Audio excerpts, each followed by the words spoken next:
Imagine building the modern world with hands too small to hold it.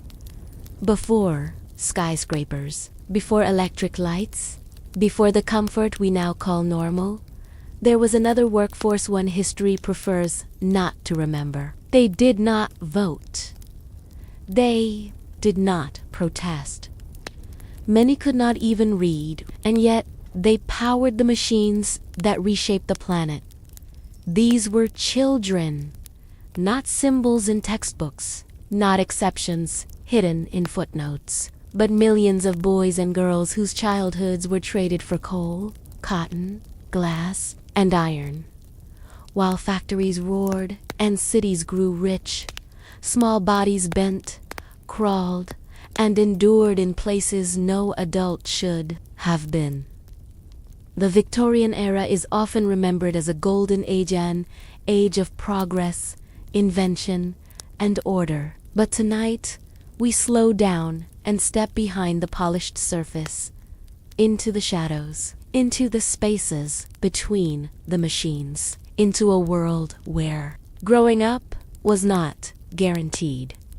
This is not a story about villains and heroes. It is a story about how progress quietly made a D-land who paid the price.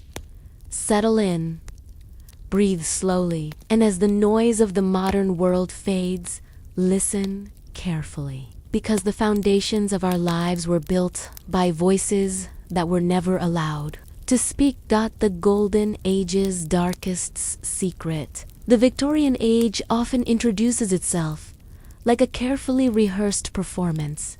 Gas lamps glow softly along cobblestone streets. Horse-drawn carriages glide past iron railings polished to a dull shine. Brick buildings rise with confidence, their windows lit by the promise of progress. In paintings and postcards, it appears as a golden age, an era of invention, order, and unstoppable advancement.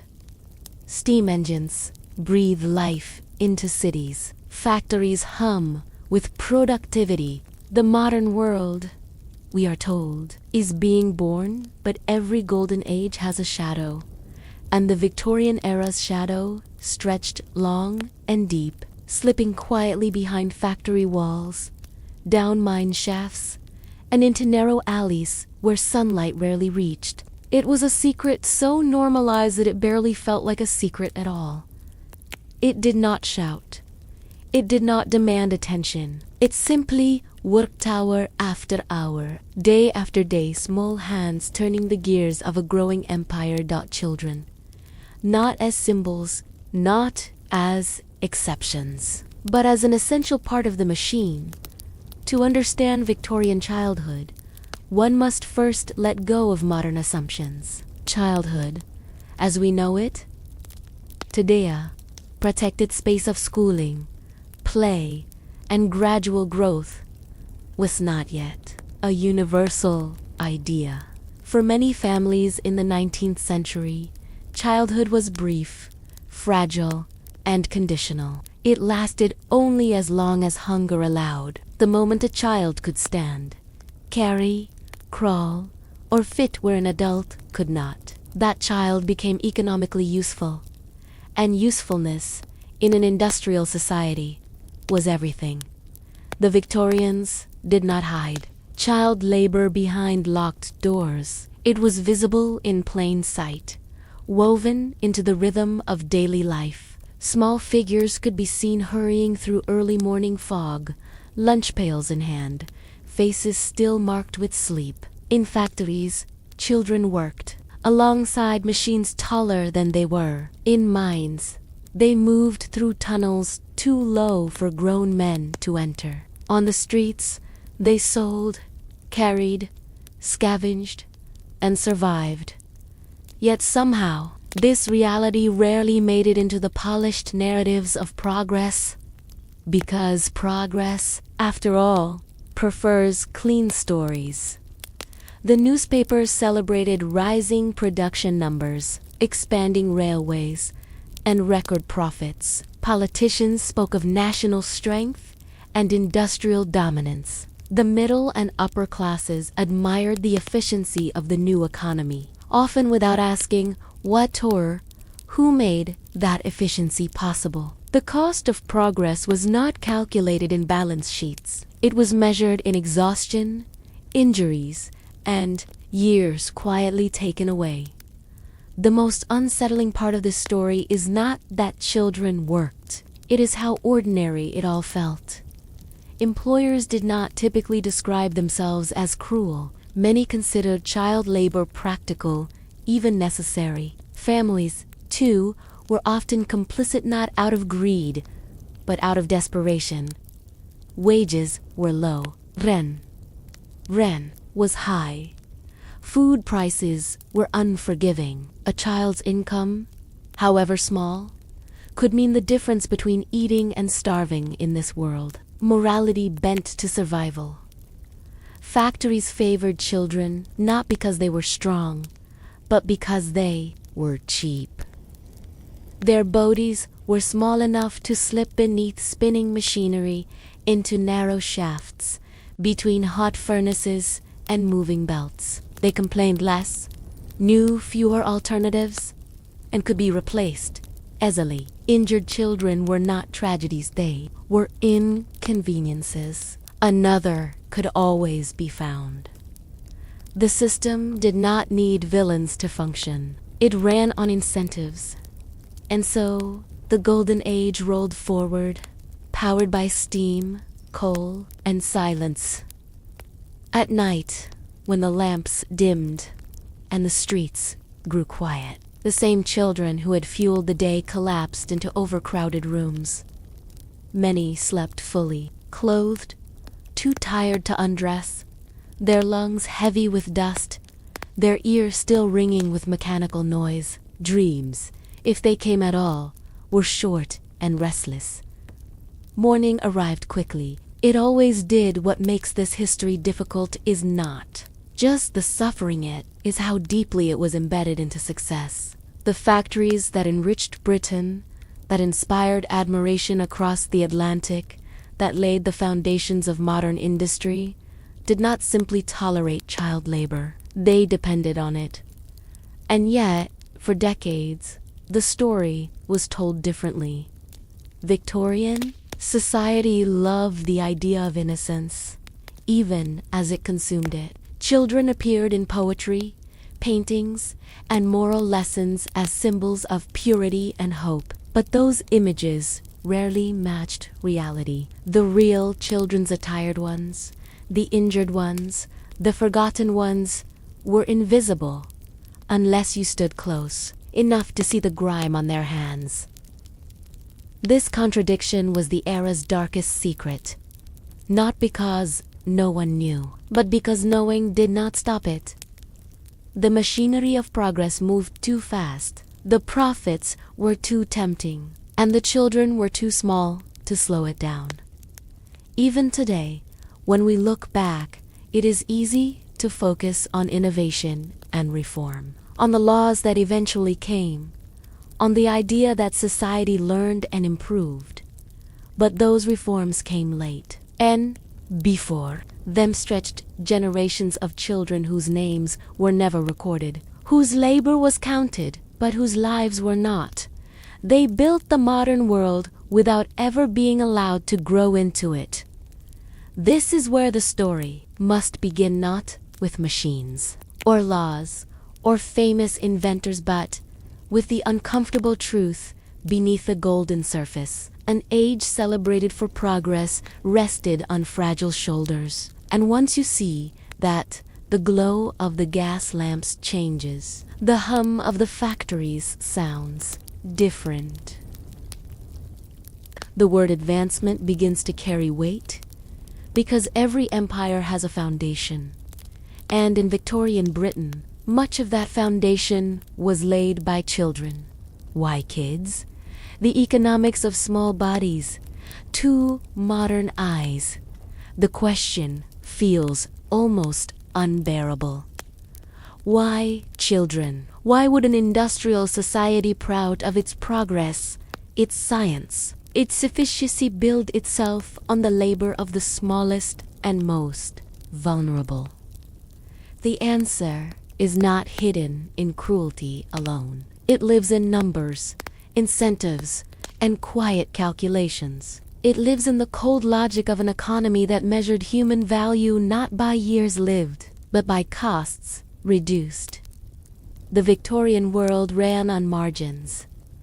Factories competed fiercely. Mine owners calculated profits down to the last fraction. Every penny saved meant survival in an unforgiving industrial race. In this environment, children were not seen first as sons or daughters. They were seen as solutions. Small bodies fit where large ones could not. This was not poetry. It was engineering. Coal seams narrowed deep underground, twisting into passages barely wider than a child's shoulders. Spinning machines in textile mills left dangerous gaps that required constant attention. Chimneys narrowed as they rose, designed without thought for human comfort. Adults could not enter these spaces. Children could. And once that reality was accepted, the rest followed naturally. Children were cheaper. An adult man demanded a living wage. He had bargaining power, expectations, and sometimes a voice. A child had none of these. A few coins a week could secure long hours of labor. If a child was injured or exhausted, another waited nearby, often a sibling, cousin, or neighbor in equal need. From the employer's perspective, this was not exploitation. It was efficiency. Victorian industry did not ask whether children should work. It asked whether they could work and how much it would save. The answer, again and again, was yes. Families understood this logic too, though from the opposite side of desperation. Industrial cities swelled with migrants from the countryside. Families driven from land by enclosure, failed harvests, or debt. Housing was scarce. Food was expensive. Illness was common. A single adult wage rarely covered survival. A working child was not a luxury. It was insurance. Parents often faced impossible choices: send a child to work or risk eviction, accept dangerous labor, or face hunger. The economy did not leave room for sentiment. Survival demanded contribution, and so children entered the workforce not as a tragic exception, but as a predictable outcome. The younger the child, the more adaptable the body. Victorian employers spoke openly about this. Children learned quickly, obeyed readily, and moved easily between tasks. Their fingers were nimble, their frames light enough to crawl, climb, and squeeze. Their endurance, shaped by necessity, often surpassed expectation. Pain was considered part of learning. In mills, children dotted beneath machines while they were still running, tying broken threads or clearing debris. Stopping the machines cost time. Time cost money. It was safer for the machinery to keep moving than for the child. In mines, children hauled coal carts on hands and knees, muscles straining in darkness. Their size allowed them to navigate low tunnels without complaint, at least at first. Over time, bodies adapted unnaturally. Spines curved, growths slowed, breathing grew shallow. These physical changes were rarely recorded. They were simply accepted as consequences. The economy rewarded silence. Unlike adults, children did not organize. They did not strike. They did not petition parliament. They lacked the language, the education, and the social standing to resist. Even when they suffered, their suffering remained individual, fragmented, and easy to ignore. From an economic standpoint, this made children ideal workers: replaceable, controllable, invisible. It is important to understand that Victorian society did not wake up one morning and decide to exploit children. The system evolved gradually, step by step, until it no longer appeared strange. Once a few factories proved profitable using child labor, others followed. Competition demanded it. Those who refused fell behind, and so the presence of children became normalized, expected, even defended. Some employers argued that work saved children from idleness. Others claimed it taught discipline and morality. A working child, they said, was less likely to steal, wander, or become a burden. These justifications were repeated so often that they hardened into belief. The economy does not need to be cruel. If it can be convincing, records from the time show careful accounting. Ledgers list wages paid, hours worked, output achieved. Children appear as entries initials, ages, numbers, rarely as names. Their value is measured in productivity, not potential.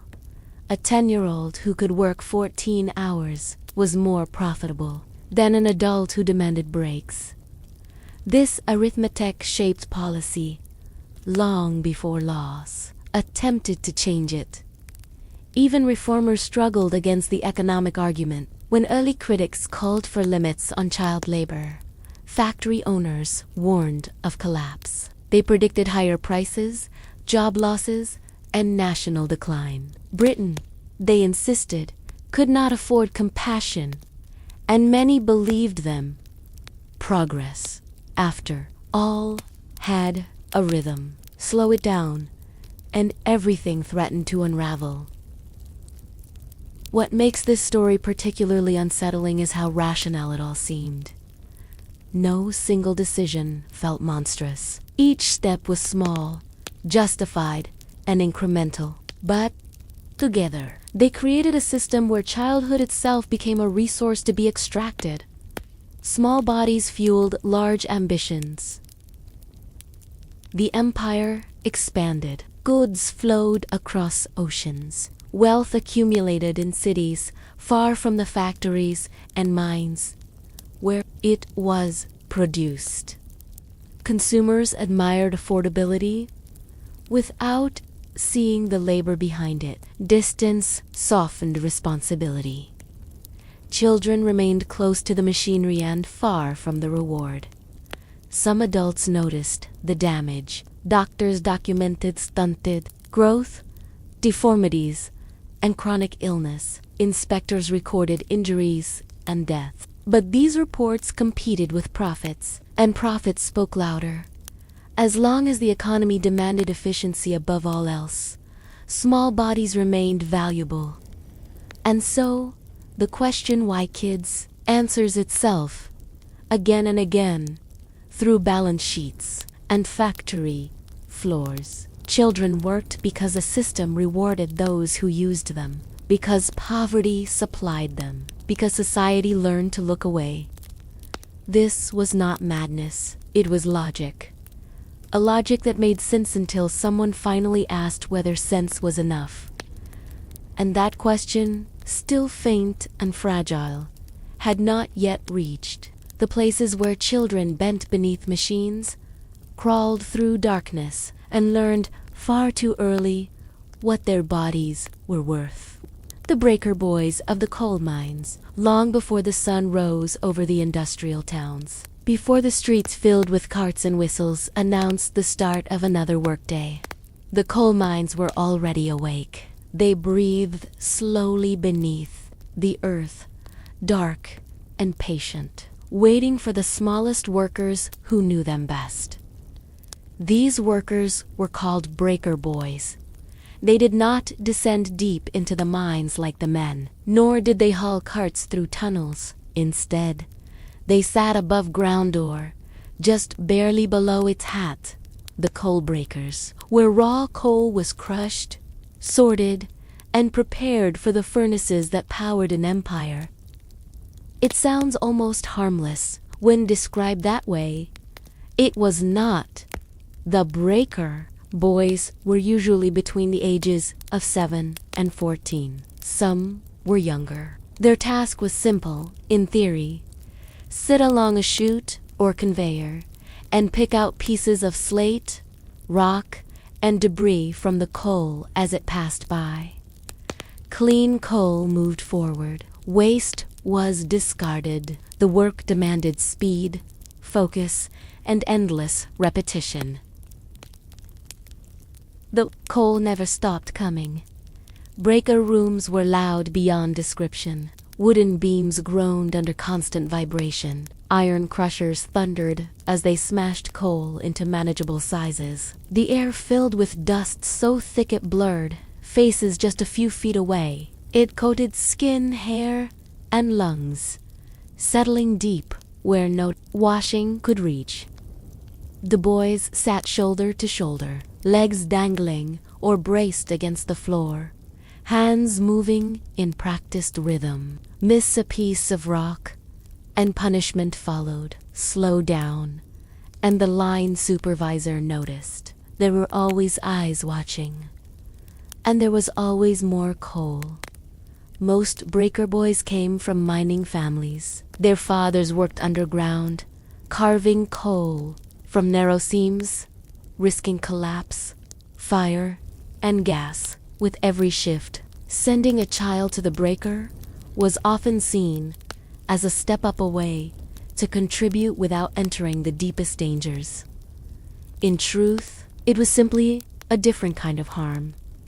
The workday often stretched 10 to 12 hours. In winter, boys arrived in darkness and left in darkness. Breaks were brief, if they came at all. Meals were eaten quickly, coal-stained fingers tearing at bread or potatoes, while the machinery paused only long enough to keep operations moving. Conversation was rare. The noise swallowed words. Coal dust invaded everything. It crept into eyes, causing constant irritation and infection. It settled into throats and lungs, leading to chronic coughs that followed boys home and stayed with them into adulthood. Adulthood came at all. Many learned to breathe shallowly, instinctively avoiding deep breaths that triggered pain. Cuts and crushed fingers were common. The coal moved fast, and young hands were not always fast enough. Some boys lost nails, others lost joints. Accidents were noted briefly, then forgotten. The breaker did not slow down for injuries. It could not afford to. What made the work especially cruel was its monotony. Unlike mining, which at least changed location, breaker work never shifted. Boys sat in the same position, performing the same motion thousands of times a day.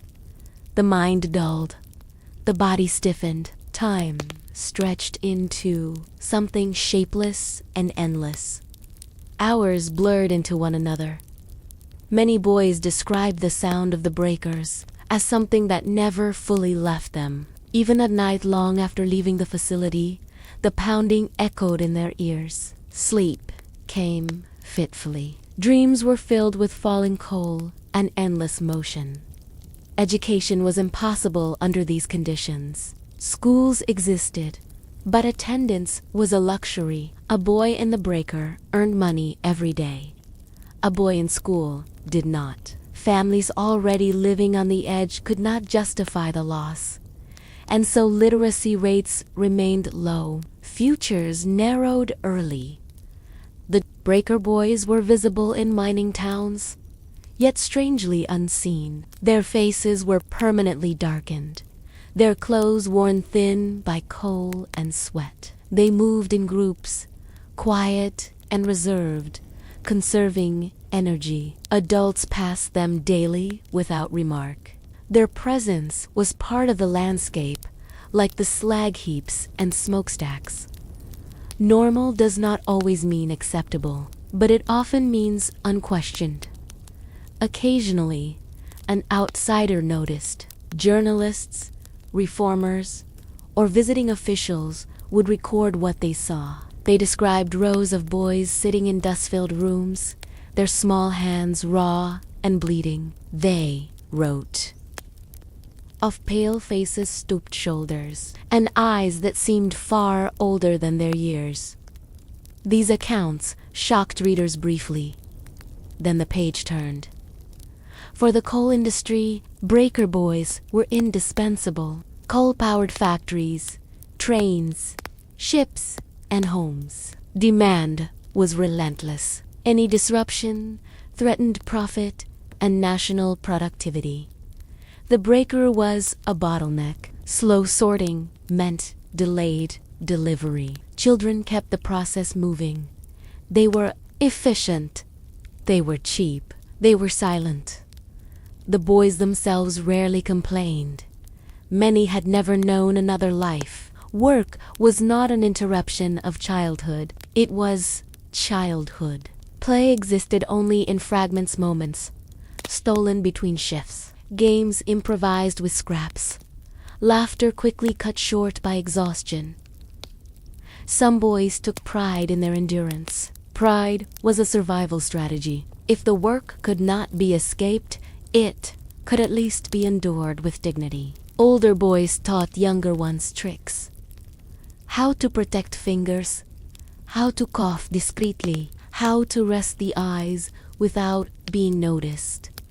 This quiet knowledge passed from child to child, generation to generation. As years went on, the effects accumulated, grows, slowed. Bodies adapted in unhealthy ways. Many breaker boys transitioned into underground mining as teenagers. Their lungs already damaged, their spines already strained. The breaker was not an end, it was preparation. A preparation for deeper darkness. By the time reform movements gained strength, thousands of boys had already passed through the breakers. Their labor had been absorbed into the coal that heated homes, drove vengeance, and illuminated cities far away. Few who benefited ever knew their names. The coal burned cleanly, the cost did not. The breaker boys lived at the edge of visibility, enough to be seen, distant enough to be ignored. They were not hidden underground, yet they might as well have been. Their work was considered necessary, and necessity has a way of silencing discomfort. But the silence did not mean absence. It lingered in damaged lungs, in shortened lives, in memories carried quietly into adulthood. It lingered in the knowledge that childhood had been spent feeding a machine that would never remember them. And as the coal industry continued to grow, as demand increased and pressure mounted, even younger boys began appearing at the breakers. Smaller hands, shorter attention spans, more fragile bodies. The system adapted effortlessly because it had learned long ago that there would always be another child waiting. The white slaves of the match factories. In the narrow streets of Victorian industrial towns, there was a particular smell that lingered in the air, sharp, chemical, and faintly sweet. It clung to brick walls, settled into clothing, and followed workers home long after the factory doors closed. Those who recognized it knew exactly what it meant. Matches were being made. To the modern mind, a match is a small and forgettable thing, a brief spark, a momentary flame. But in the 19th century, matches were essential. They lit homes, ignited stoves, warmed families, and fueled daily life. Demand was enormous, constant, and unforgiving, and meeting that demand required labor precise and endlessly replaceable. That labor came largely from women and children. The match factories were often filled with pale faces and quiet movements. Inside, long wooden tables stretched beneath low ceilings. Bowls of chemicals sat uncovered. Trays of wooden splints waited to be dipped, dried, and packed. The work was repetitive, delicate, and relentless. At the heart of it all was white phosphorus. It was what made molasses ignite so easy. It was also what made the work deadly. Children, some barely into their teenage years, spent hours dipping matchsticks into phosphorus paste. Their fingers moved quickly, almost mechanically, as supervisors watched for mistakes. The paste splashed. Vapors rose. No masks were provided. Ventilation was poor. Safety was an afterthought of. It was a thought at all. The fumes entered lungs, eyes, and mouths. At first, the symptoms were subtle. Headaches, toothaches, fatigue, swollen gums. Many dismissed them as part of factory life. Pain was common. Complaints were dangerous. Missing work meant losing wages or, worse, losing the job entirely. But the phosphorus did not stop. Over time, it began to eat away at the body from the inside. The condition became known as phossy jaw. It started in the teeth, spreading silently into the jawbone. Gums receded.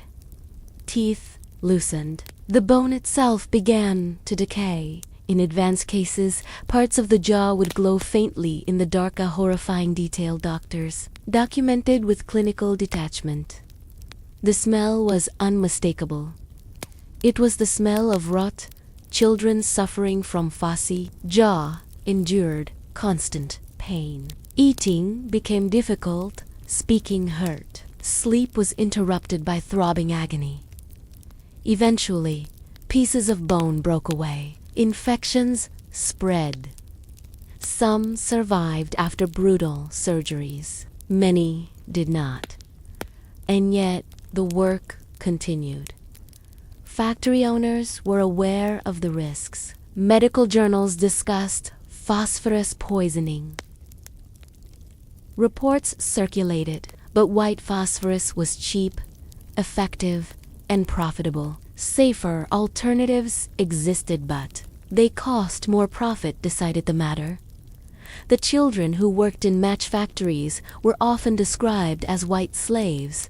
The term was not subtle, and it was not accidental. Their skin grew pale from long hours indoors. Their wages barely sustained life. Their dependence on the factory was total. Leaving was rarely an option.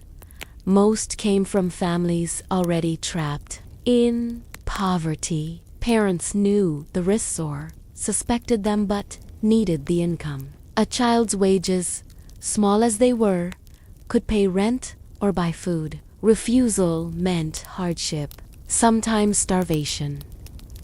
The factories exploited this vulnerability quietly. Workdays stretched long. Discipline was strict. Fines were imposed for mistakes, breakage, or talking. A child could work 12 hours and still take home less than promised. Complaints were met with dismissal. Dismissal meant ruin. Silence became survival. Unlike the coal mines, where dirt marked the workers, the match factories left a different trace. Children often looked clean when they left, their clothes lighter in color, but the damage was internal. Invisible at first, and far more insidious. They carried it with them. Outside the factories, the public knew little. Matchas were cheap and plentiful. Few asked why. Fewer still wanted to know. The suffering was distant, hidden behind brick walls and industrial routine. It took time and courage for the truth to surface. In the late Victorian period, some workers began to resist. Young women, many of whom had entered factories as children, organized quietly. They spoke to journalists. They testified before reformers. They described the conditions in careful detail. Their stories shocked those willing to listen. Children spoke of dizziness and pain, of friends who vanished from work and never returned, of doctors who refused to treat them once the smell of phosphorus was detected, of fear, constant, unrelenting fear. These accounts challenged the comforting illusion of harmless industry. Public opinion shifted slowly. Factory owners denied responsibility. They blamed workers' hygiene, their diets, their morality, anything except the chemical itself. The economy, they argued, depended on much. Regulation would hurt business. Jobs would be lost. Once again, compassion was weighed against profit, and profit resisted. For the children inside the factories, time continued its steady march. Teeth loosened. Bones weakened, hope narrowed. Some children left when their bodies could no longer endure the work. Others stayed until the factory itself discarded them. The irony was cruel. The very product they created, fire, symbolized warmth and safety, yet their own lives were cold, unstable, and unsafe. Matches lit homes across Britain and beyond. They traveled across oceans. They reached America, where they were used without a second thought. Few consumers imagined the hands that had dipped, the sticks, the lungs that had inhaled the fumes, the jaws that had paid the price. The global economy absorbed the cost quietly. Reform eventually came, but not quickly enough. By the time safer materials replaced white phosphorus, generations had already suffered. Their injuries were not undone. Their lost years were not returned.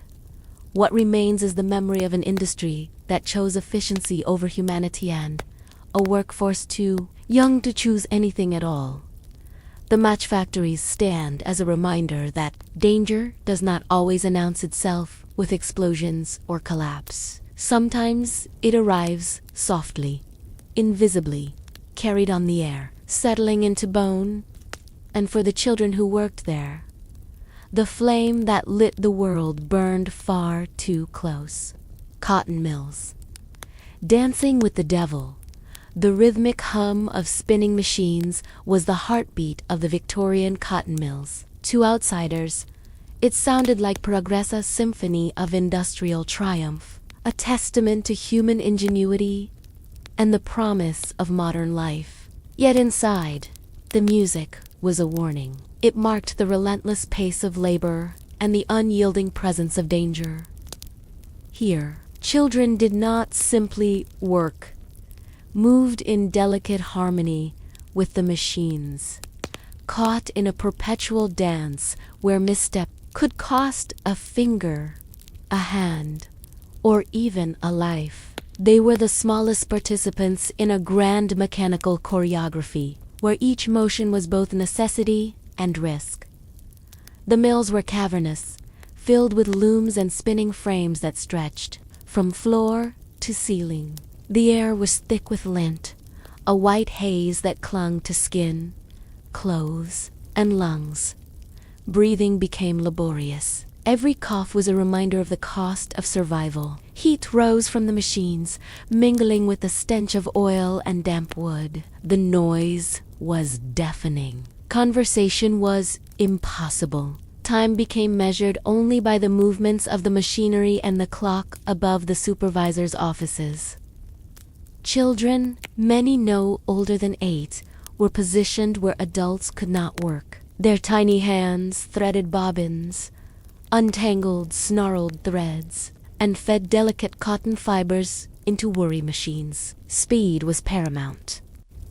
Every moment wasted meant reduced output. Every moment wasted could trigger punishment. Supervisors moved among the machines like shadows, eyes sharp for mistakes, voices sharp for complaints.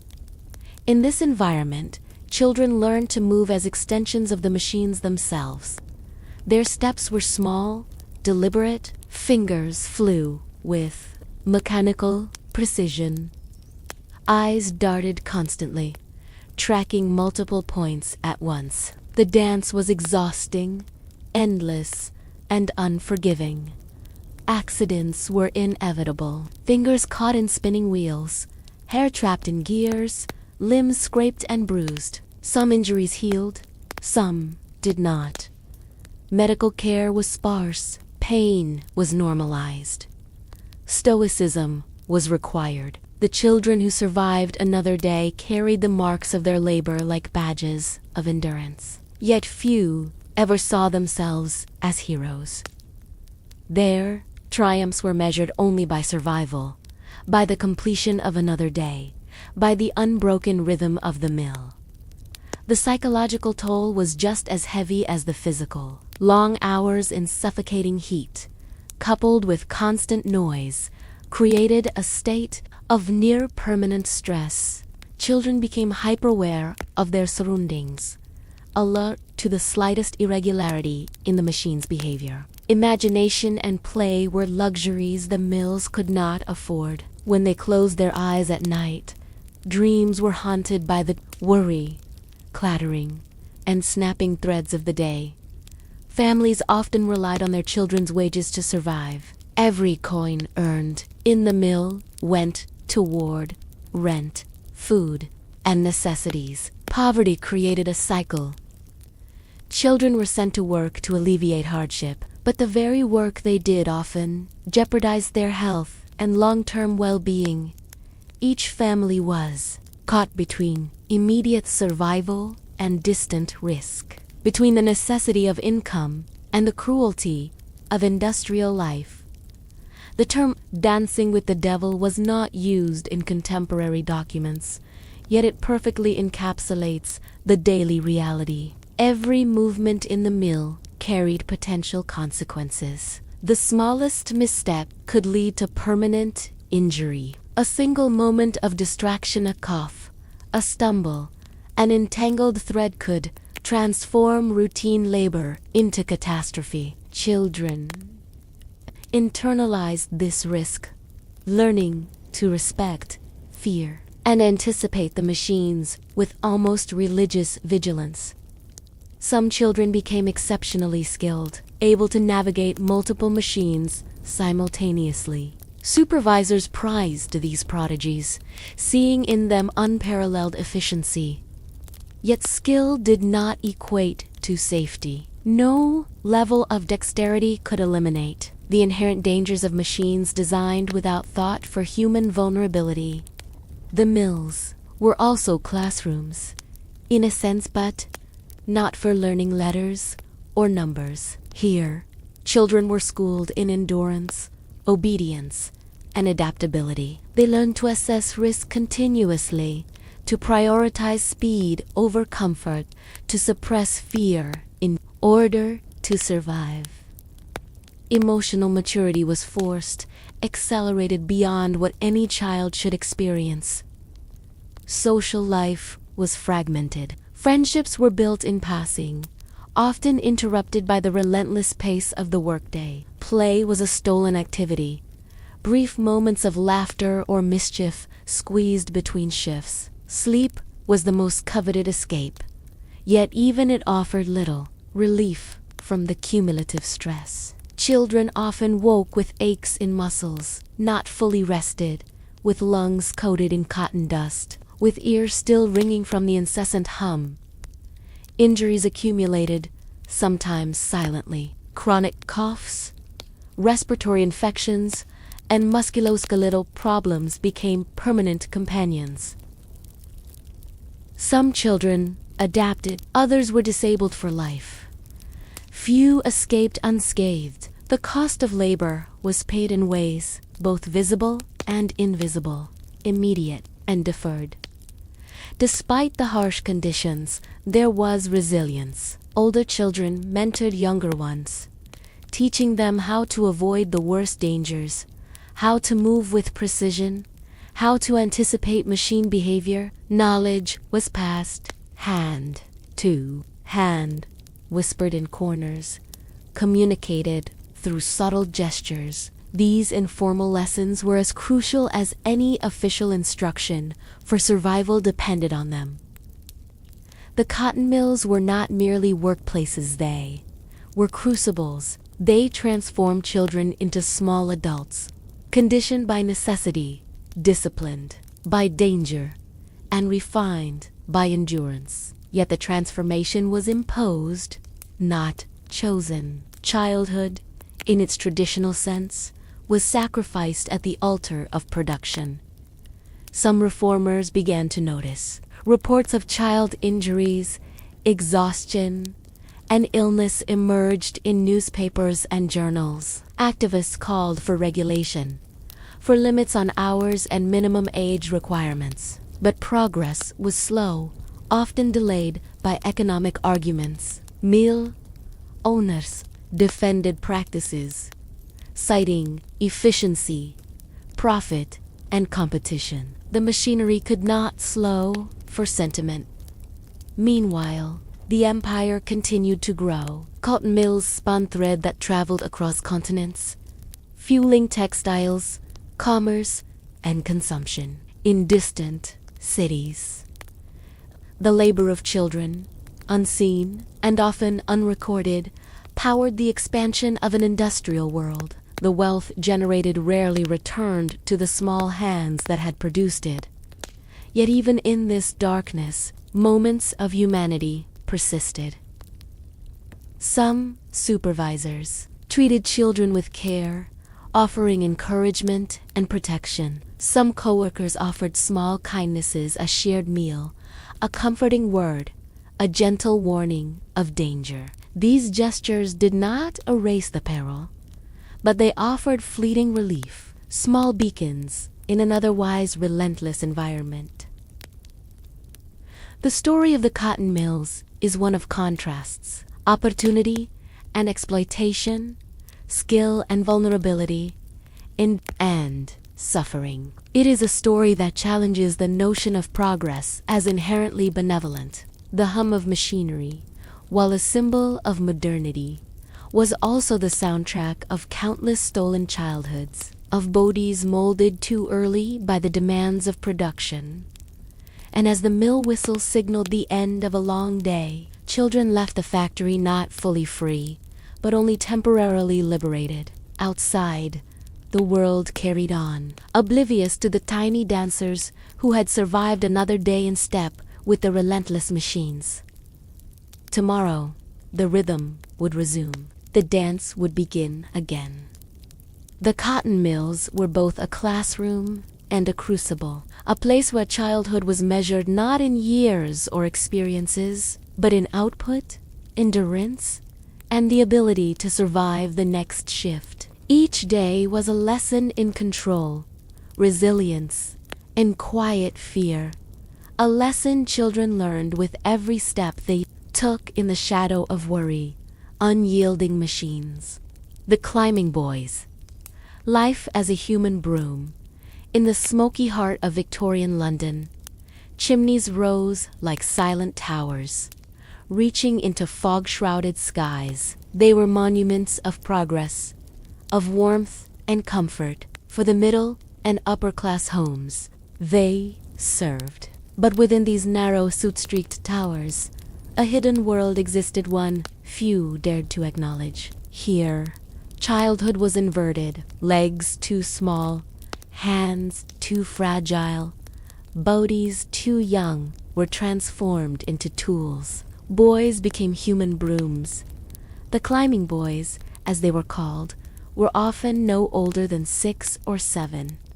Some were younger. They were sent by families who could not afford the cost of care, or sold into indenture by those desperate for money. Chimney sweeping promised wages, however meager, and that promise carried lives up into the high, narrow flues of London's hearths. The work began before dawn. Children were washed quickly, dressed in coarse clothing that offered little protection against heat or sharp edges, and led to the back alleys where masters waited with ropes, brushes, and soot-stained ladders. The boys were small, light, and pliable, perfectly suited to the cruel geometry of chimneys built for smoke, not for humans. Inside, the chimneys were dark, narrow tubes. Some were barely wide enough to accommodate a child's shoulders. Others were tall, twisting vertical shafts that required climbing without support. Only the friction of hands and knees. Down below, masters monitored progress. Every boy's safety was secondary to speed and thoroughness. The suit was relentless, covering skin and hair in fine black powder. Eyes watered, lungs burned, and every breath brought a taste of carbon and ash. The task itself was perilous. One wrong move could lead to a fall, sometimes fatal. Scratches, bruises, and cuts were commonplace. Burns and respiratory infections followed soon after. Children learned early to suppress fear, to move with mechanical precision, and to endure pain quietly. Their bodies adapted unnaturally. Small frames became bent with the stress of crawling and climbing in confined spaces. Their growth was stunted, their childhoods compressed into survival. The ropes used by masters were often crude, frayed, and ill-maintained. The boys were tied to wooden hooks, sometimes dangling while they scraped soot with stiff brushes strapped to their hands. Accidents were frequent. Some boys were dropped, some crushed against walls. Survivors carried the scars for life. Physical reminders of work that demanded their innocence in exchange for a few shillings. Despite the danger, families had little choice. Poverty was relentless. Food, rent, and survival hung in delicate balance. A boy's income might feed younger siblings or prevent eviction. To refuse the work was to risk hunger or homelessness. And so children were sent upward into the darkness, day after day, trusting masters who rarely considered them anything beyond tools. The workday extended endlessly. Boys often began before sunrise and returned long after twilight. Hours passed with only the occasional shout from the master to mark progress or correct technique. Their bodies were in constant motion, but the mind became habituated to monotony, stress, and fear. Sleep came uncomfortably, soot-laden lungs gasping for fresh air, muscles stiff and aching, minds haunted by the tubes they had traversed. Some boys developed subtle skills to survive. They learned how to wedge themselves safely, how to distribute weights to avoid sharp stones or crumbling brick, how to breathe shallowly to avoid inhaling excessive soot. Older boys instructed the younger ones quietly, passing down techniques of endurance. These lessons were matters of life and death. Knowledge could not be shared aloud or questioned. Illness was inevitable. The soot lodged deep in lungs, triggering chronic coughs, bronchitis, and in many cases, long-term respiratory problems. Cuts and burns became infected in conditions without sanitation. Growth and physical development were permanently altered. Yet children continued to climb because their labor was demanded, not optional. The psychological toll was immense. Constant darkness, confinement, and physical danger instilled a quiet terror that could not be voiced. Many boys internalized their fear, transforming it into focus, caution, and a rigid adherence to the routines imposed by their masters. Play, imagination, and leisure, the hallmarks of childhood, were virtually non-existent. Their world was vertical, tight, black, and perilous, punctuated only by brief intervals when they emerged to the open air. The climbing boys were also invisible to the society that relied on their work. Outside their chimneys, London bustled with life markets, carriages, and pedestrians unaware of the tiny figures ascending walls or disappearing into soot-filled shafts. The middle and upper-class homes that depended on clean chimneys were insulated from the human cost of warmth and light. The work was hidden, obscured by brick, soot, and social indifference. Masters were profit-driven, rarely empathetic. Their focus was efficiency, speed, and the bottom line. Children who complained, faltered, or became ill were replaced quickly. There was no room for attachment, no margin for care. The labor was methodical, systematic, and cruelly optimized. Survival required obedience, resilience, and an intimate familiarity with danger. Occasionally, reformers or journalists would glimpse the truth. Accounts describe children smeared in soot, bruised and gasping, yet climbing chimneys as though they were part of the very bricks themselves. These stories shocked some readers, but rarely prompted immediate action. Economic considerations, societal indifference, and the normalization of child labor muted outrage. The necessity of warmth in households and the economic survival of families continued to justify the practice. Despite the danger, moments of ingenuity and courage arose. Boys developed improvisational methods to clean chimneys more effectively. They communicated with subtle gestures, shared small remedies for burns or cuts, and warned each other of structural weaknesses in the flues. Their resilience was astonishing, yet it highlighted the disparity between their skill and their treatment. These children were indispensable to an industry that owed them nothing. The long-term effects of chimney sweeping were brutal. Physical deformities, stunted growth, chronic illness, and early mortality were common. Social mobility was limited. Education was largely inaccessible. The climbing boys often transitioned into other menial labor roles as adolescents, carrying with them the physical and psychological scars of early industrial life. Childhood was a sacrifice, traded for survival, a debt paid in bones and lungs rather than currency alone. The story of the climbing boys is a study in contrasts. They were simultaneously vital and invisible, skilled yet expendable, innocent yet hardened by necessity. They performed essential labor that kept the hearths of Victorian London functional, yet their contributions were largely unrecognized. The very spaces they navigated, tight, dark, and treacherous, symbolized the precarious position of children in a society that prioritized progress over protection in this world. Childhood was not a right, but a commodity. To climb, to scrape, to endure was to survive. Each day was a negotiation between fear and skill, fragility and necessity, vulnerability and endurance. The boys internalized these lessons silently, their bodies adapting to a rhythm imposed by the architecture of industry and the imperatives of survival.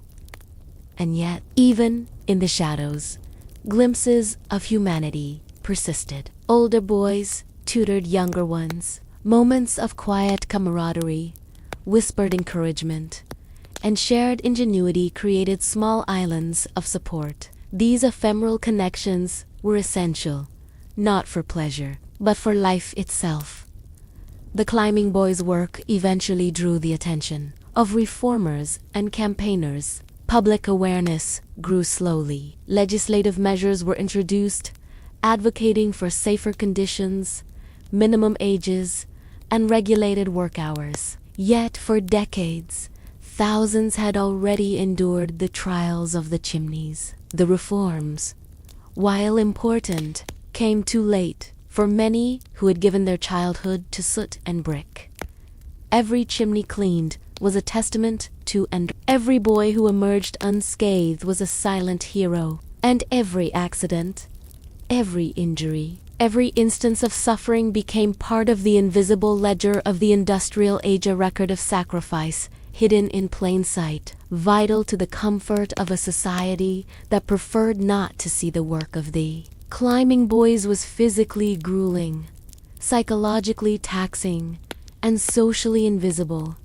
Yet it was foundational to the life of Victorian cities. Their labor kept homes warm, fires burning, and daily routines possible. And through their endurance, adaptation, and resilience. They became living instruments of an industry that simultaneously depended on and discarded them. Mudlarks, scavenging in the filth of the Thames, in the labyrinthine alleys and quays of Victorian London. A hidden population eked out a precarious existence along the banks of the Thames. They were not factory workers, nor chimney sweeps, nor the children sent into the dark and narrow mines. They were mudlarks' children who scavenged along the river, searching through the filth and detritus of a city that flowed like a living, breathing organism. The river was the city's artery. It carried not only water, but waste, refuse, and the remnants of countless households. Broken pottery, routing food, coins dropped by distracted passers, and the occasional valuable item floated among the muck. To most Londoners, it was merely a nuisance, a hazard to be avoided. To mudlarks, it was a lifeline. Children as young as 6 or 7 ventured into the mud along the tidal banks at low water. Their clothes were tattered, feet bare or protected by scraps of fabric. Hands plunged into sludge, picking through debris with patience, dexterity, and desperation. The work was not glamorous. It was cold, wet, and often dangerous. The river carried disease, sharp objects, and even sudden currents capable of dragging a small body under. Yet necessity outweighed fear. Families depended on the coins, scraps, and objects mudlarks could recover. A recovered copper could buy bread. A piece of scrap metal could be sold to a tradesman. A lost button or brooch could be exchanged for food. Survival was a careful calculation of risk and reward. Mudlarks were acutely aware of timing. The river's tides dictated opportunity. They had to arrive just after the water receded, when the mud revealed hidden treasures. Too early, and the banks were still submerged. Too late, and scavengers, both child and adult, had claimed the best finds. They learned to read the water, to anticipate the tides, and to gauge which areas would yield the most. The environment was hazardous in countless ways. Sharp fragments of glass and metal were hidden beneath layers of sludge. Toxic substances from industrial waste permeated the mud. The air along the river could be thick with smoke, fumes, and stench, a mixture of chemicals, sewage, and decay. Despite the filth, children persisted. Their survival depended on it. Social hierarchies existed even among scavengers. Older, stronger. Children dominated the prime areas, pushing the younger ones to the edges, to the slim pickings, to the riskier stretches of mud and water. Competition was constant. Friends were rare. Alliances were fragile. Each child's focus had to remain on the work, on the mud, on the object that might sustain life for another day. Despite the filth, some children found moments of wonder, coins glinting in the sun, the discovery of a lost toy, or the satisfaction of salvaging something useful could bring fleeting joy. These were small victories, necessary for morale. Even in the harshest conditions, the human instinct to find value and meaning persisted. The physical toll of scavenging was severe. Cold water sapped strength, muscles cramped from crouching or kneeling for hours. Cuts, bruises, and infections were common. Diseases such as cholera, typhoid, and dysentery were ever-present threats. Mudlarks learned to endure discomfort, pain, and hunger as constants of life. Many children lived entirely along the river. Their homes were makeshift shelters, often shared with siblings or unrelated peers.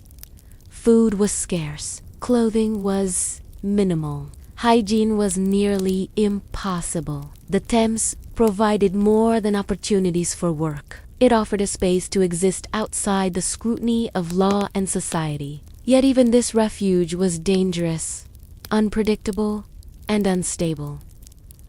Mudlarks had a unique knowledge of their environment.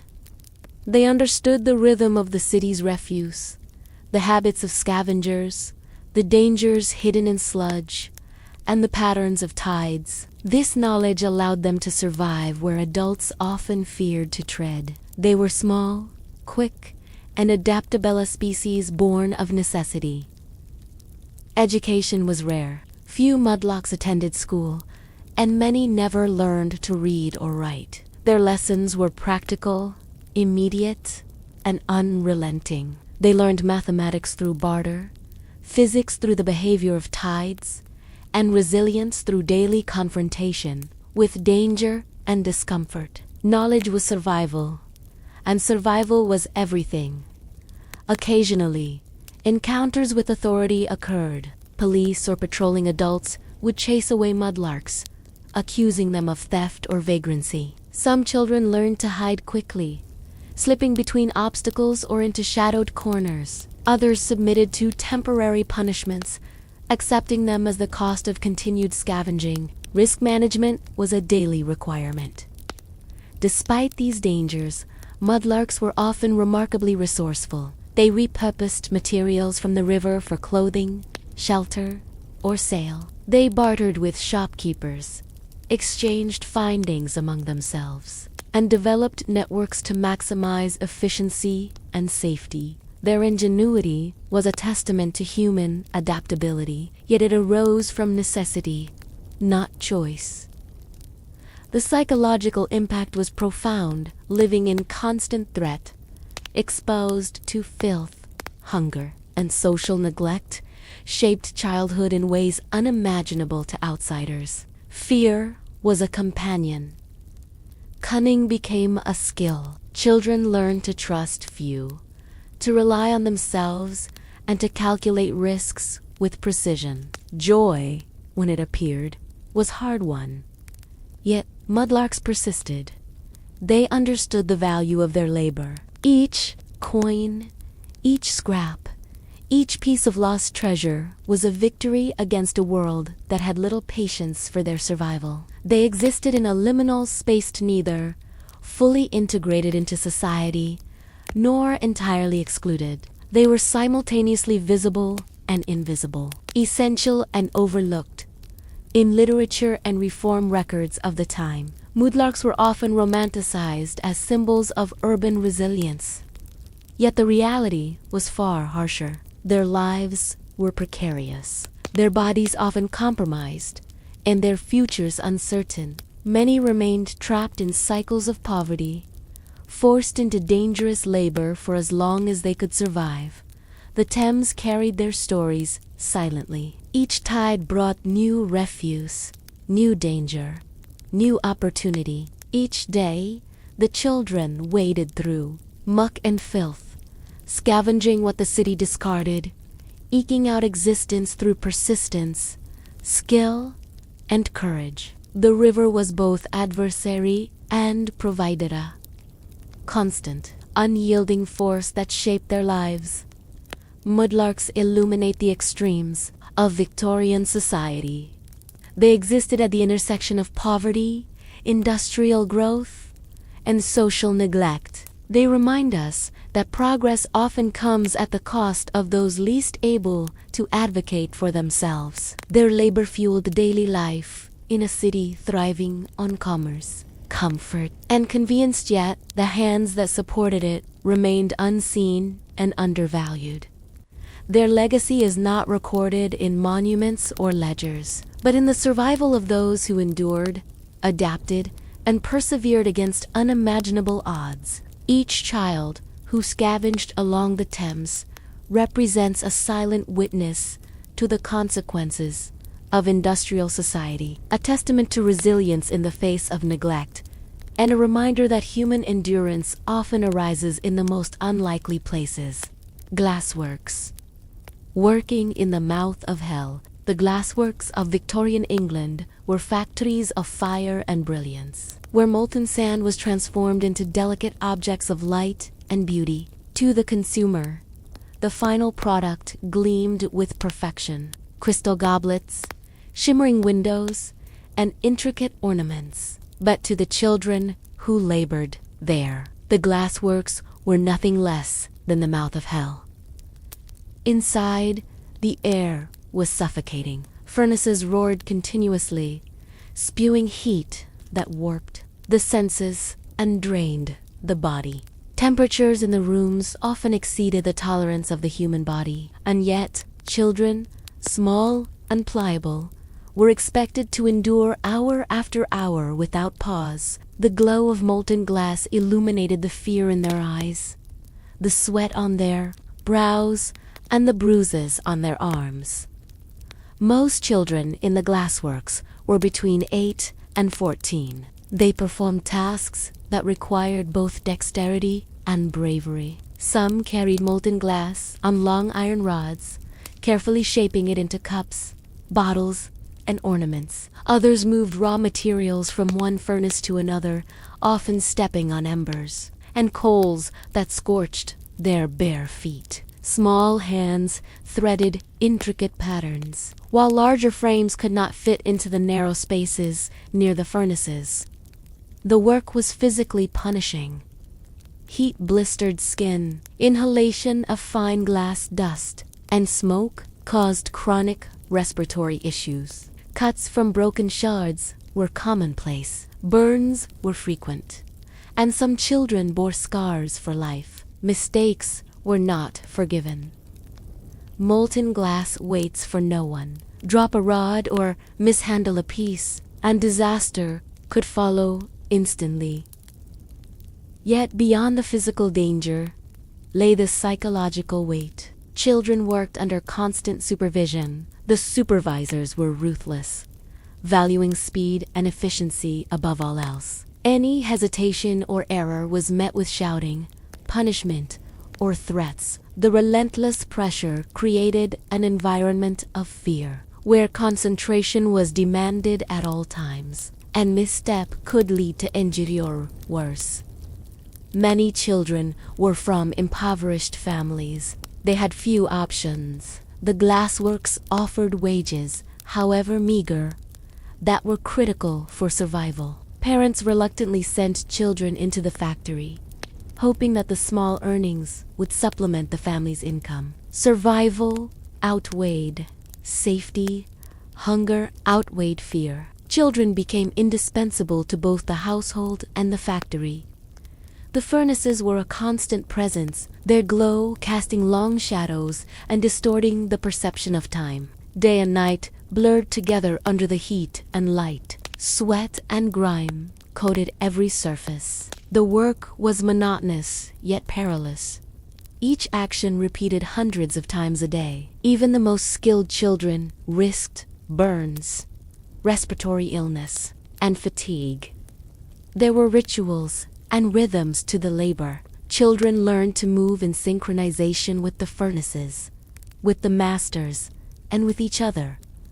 Timing was critical. One misstep could disrupt the delicate balance of molten glass and fire. Older children taught younger ones to anticipate the heat, to breathe shallowly to avoid inhaling smoke, to move with calculated precision. These lessons were passed quietly, often without words, through observation and imitation.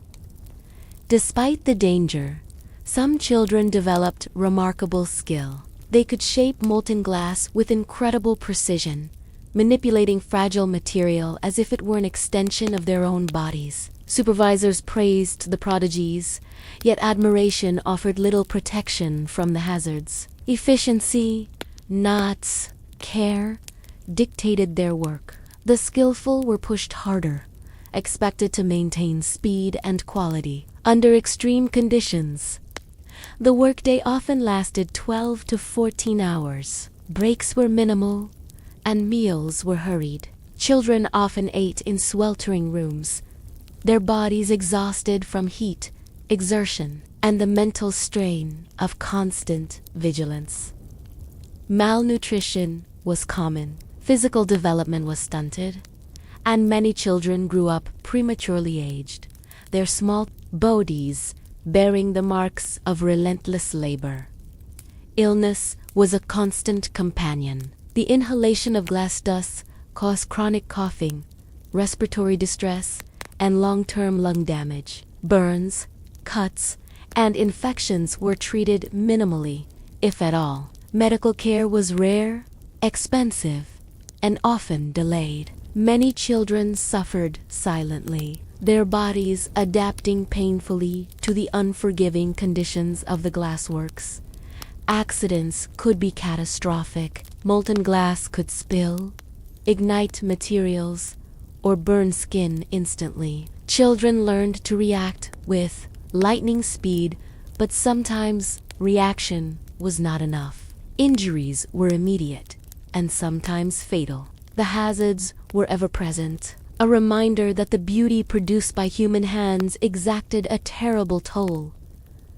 Psychological stress compounded the physical dangers. Children were aware of the fragility of their own lives, the constant proximity of harm, and the thin margin between survival and disaster. They learned to suppress fear, to maintain focus, and to endure discomfort. Play, rest, and education were largely absent. Childhood, in its traditional sense, had been replaced by survival and skill under fire. Families and society largely turned a blind eye. Consumers admired the finished glass, unaware of the labor that shaped it. Wealth flowed into the homes of those who profited from industry, while the children remained invisible, their suffering hidden behind furnaces and factory walls. Economic necessity normalized the brutality. Poverty justified it. Progress demanded it. Even in these conditions, there were glimmers of ingenuity and resilience. Children developed techniques to move safely in extreme heat, manipulate fragile glass without injury, and communicate hazards silently. They shared knowledge, supported each other in small ways, and found fleeting moments of relief in camaraderie. These were not acts of leisure, they were strategies for survival. The glassworks stand as a testament to both human endurance and industrial cruelty. They illustrate the extremes to which progress demanded human labor, especially from those too young to consent. Children were essential to production, yet expendable in the eyes of the factory owners. Their lives were a balance of skill, fear, and necessity, spent in a place that was both transformative and destructive. Long-term consequences were severe. Physical injuries, chronic illness, and stunted growth marked many children for life. Psychological trauma lingered, shaping perceptions, behaviors, and opportunities. Few escaped unscathed. The labor in glassworks was a crucible, forging resilience at the cost of innocence, and endurance at the cost of health. The story of the children in the glassworks reflects a broader reality of Victorian industry. The pursuit of beauty, wealth, and progress often came at the expense of the most vulnerable. These children, small and fragile, were transformed into skilled instruments of production, their labor hidden behind the brilliance of finished glass. And while the world admired the delicate objects emerging from furnaces, few considered the hands, lungs, and courage that had brought them into existence. The mouth of hell, it turned out, produced brilliance, but its cost was paid in childhoods lost, bodies scarred, and lives shortened.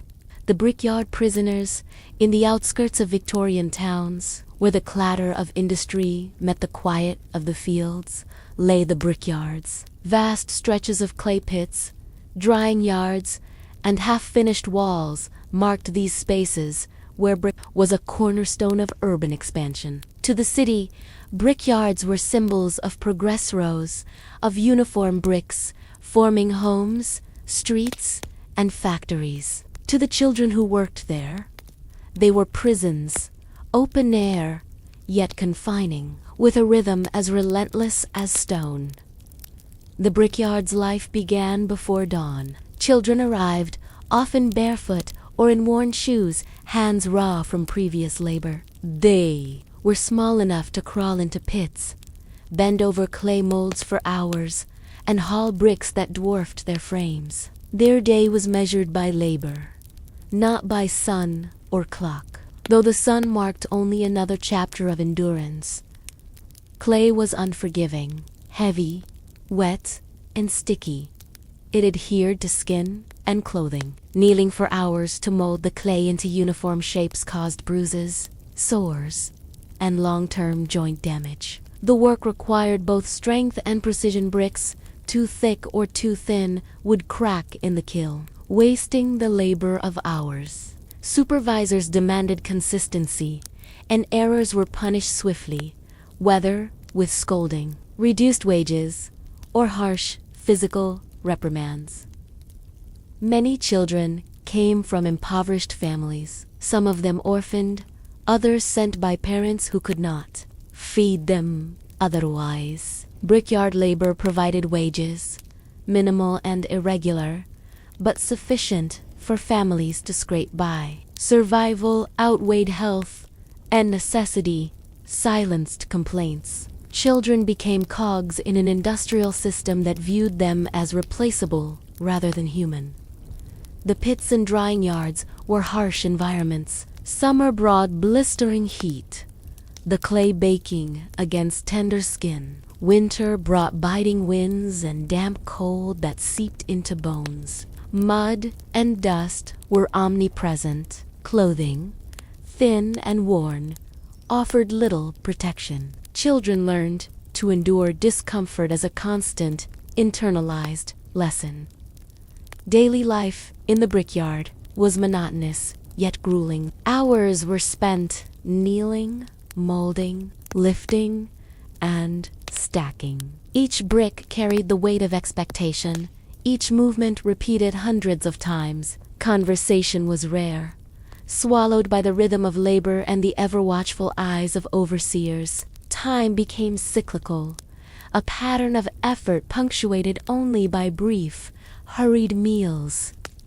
The physical toll was immediate. Sore muscles, bleeding hands, and sunburned or chapped skin were everyday realities. Long-term consequences included stunted growth, spinal issues, and chronic pain. Some children lost fingernails or suffered joint deformities from repetitive strain. Yet injuries were treated as part of the job, and children learned to hide them, to endure silently, and to persevere. Accidents were frequent. Bricks slipped from hands, clay pits collapsed partially, or children tripped over uneven ground. Some accidents resulted in severe injury. Fatalities, though less documented, were not unknown. Despite this, the work continued. Replacement was simple. The cycle of labor and injury had been normalized, the harsh reality accepted by families and overseers alike. Supervision was strict. Overseers demanded speed and precision. They enforced a rigid hierarchy where older boys monitored younger ones, relaying instructions and corrections. Punishment was a constant, present scolding. Beatings or wage deductions were tools to enforce compliance. The brickyard operated as a microcosm of industrial discipline, where obedience was mandatory and deviation had consequences.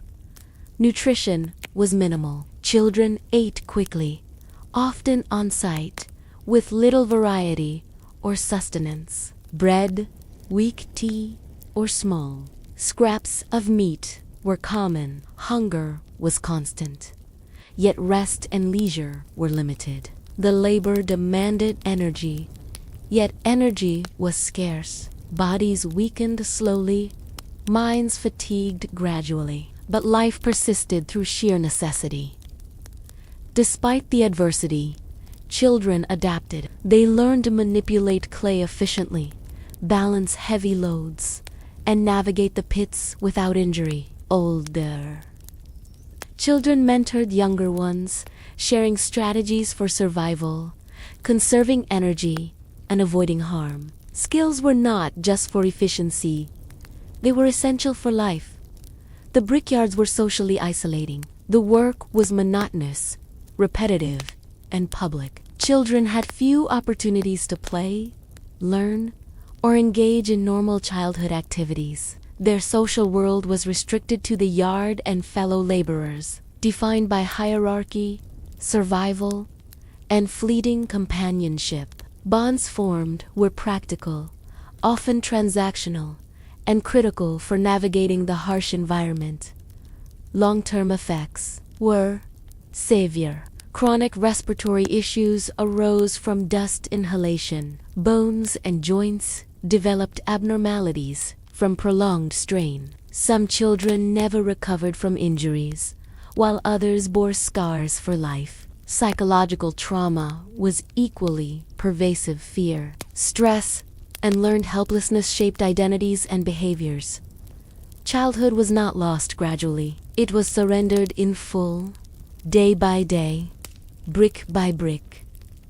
The brickyard also held a paradoxical fascination. Children often became attuned to patterns, textures, and the subtle shifts of clay under pressure. They developed dexterity, spatial awareness, and endurance beyond their years. Yet, these skills, honed under duress, served only to perpetuate their exploitation. Proficiency did not equate to safety, security, or social advancement. It was a survival mechanism in a world indifferent to their well-being. Observers occasionally noted the harsh conditions. Reformers, journalists, and social investigators documented the realities of child labor in brickyards, detailing injuries, long hours, and the physical toll. But public outrage was slow, tempered by economic necessity and social norms. The bricks that built cities were in high demand, and the labor that created them was hidden, normalized, and rationalized. Even in adversity, children displayed resilience. They developed small rituals, whispered codes, and strategies for avoiding injury or punishment. Camaraderie, though fragile, provided moments of relief. The brickyard was harsh, yet within it, life persisted in forms adapted to its strictures. Every brick molded, every stack completed, was a testament to endurance, skill, and survival. The brickyard prisoners were both visible and invisible. To the city, they were necessary laborers, producing the materials that fueled expansion. To society, they were largely unseen, their suffering obscured by industrial output, economic justification, and social indifference. They were human cogs in a machine that valued output over life, speed over well-being, and survival over childhood. Their legacy is etched not only in the bricks they molded, but in the stories of adaptation and resilience. Each child who survived the grueling cycles of the brickyard carried the imprint of labor, poverty, and perseverance. Their lives remind us that the cost of progress is often hidden, measured in the bodies and spirits of those least able to resist. The brickyard, open air yet confining, brutal yet instructive, remains a stark symbol of the intersection of poverty, labor, and industrial ambition. Within its confines, childhood was consumed, reshaped, and repurposed for survival. And through the mud, clay, and sweat, children endured a testament to human resilience in the face of relentless demand. Rat catchers and street urchins The narrow cobblestone alleys of Victorian London were alive with a chaotic, unyielding energy. Children darted between shadows, avoiding carts, dogs, and the ever-watchful eyes of adults who were either indifferent or hostile. These were the street urchins, masters of survival in a city that had no use for them. Their companions were not toys or peers, but rats, refuse, and the constant threat of hunger and injury. Street life demanded vigilance, cunning, and speed. Children as young as 5 were forced to navigate a world that was both urban jungle and battlefield. Survival was learned quickly. Every alleyway, doorway, and rooftop offered opportunity and danger in equal measure. For some, the path to sustenance came through the clandestine work of rat-catching, a task as necessary as it was perilous. Rats were everywhere. They gnawed through food, chewed on wood, and spread disease throughout the city. Families, desperate to protect their homes and earn a small wage, relied on children to capture the vermin. Armed with basic tool sticks, small traps, or even their bare hands, these young rat catchers combed the gutters, sewers, and alleyways, hunting creatures larger and stronger than themselves. The work was dangerous. Rats were aggressive when cornered, their bites capable of spreading infection. The alleys were treacherous, strewn with broken glass, waste, and sharp stones. Disease was omnipresent. Cholera, typhoid, and other illnesses claimed many who dared to work in close proximity to refuse and filth. Despite the hazards, the need for food or wages pushed children into this grim profession daily. Street urchins lived by rules of their own making. Alliances formed and dissolved swiftly. Older children dominated territory, claiming the prime rat-catching zones and forcing younger or weaker peers into more hazardous areas. Competition was constant. Every child had to learn the rhythms of the streets, the movement of rats, and the patterns of adults who might chase them away, or worse. Hunger drove ingenuity. Street urchins developed techniques to lure rats, using scraps of food or improvising traps from discarded materials. They learned to track, to anticipate movement, and to strike with precision. These skills, honed in the alleys, required intelligence, patience, and resilience. Yet they were born of necessity, not choice. Life on the streets was relentless. Sleep was fragmented and often unsafe. Children slept in doorways, under carts, or in hidden nooks, ever watchful for thieves, patrols, or dangerous adults. Nights were cold, damp, and lonely. Hunger, fear, and exhaustion were constant companions, shaping both body and mind. Childhood innocence was stripped away, replaced with vigilance and streetwise cunning. Despite hardship, street life was also a realm of small victories and fleeting triumphs. A captured rat could mean a meal or a few coins. Finding a dry spot to rest or a kind stranger to provide temporary aid offered hope. Children learned to seize these moments, recognizing them as critical to survival. Even amid suffering, resilience and adaptability became defining traits. Illness and injury were everyday realities. Cuts, bruises, and burns were frequent. Disease lurked in every puddle, alley, and gutter. Medical care was scarce. Minor injuries could escalate into life-threatening infections. Street urchins learned to treat wounds themselves, often sharing rudimentary remedies or guidance with peers. Knowledge became survival, and survival demanded pragmatism above all else. Education was largely absent. Few street children attended school. Instead, the streets were their classroom. They learned counting, trading, negotiation, and observation through experience. The world of commerce and survival collided in real-time lessons. Each day, a test of cunning, reflex, and intelligence. These children were scholars of necessity, educated by hardship and shaped by adversity. The social landscape of the streets was complex. Bonds between children were fragile yet vital. Trust was conditional. Loyalty earned and maintained through shared hardship. Some older children assumed protective roles, teaching younger ones to avoid danger or navigate the alleys safely. These relationships were pragmatic, but the difference between life and death.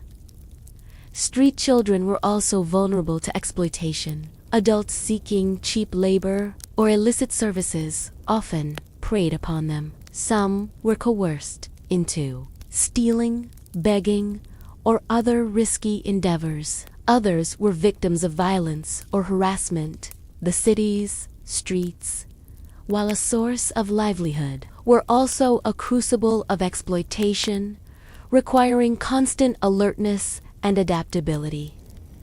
Rats themselves were symbolic. They were adversaries, teachers, and companions in a strange sense. Tracking and catching them required acute observation, swift reflexes, and a deep understanding of the environment.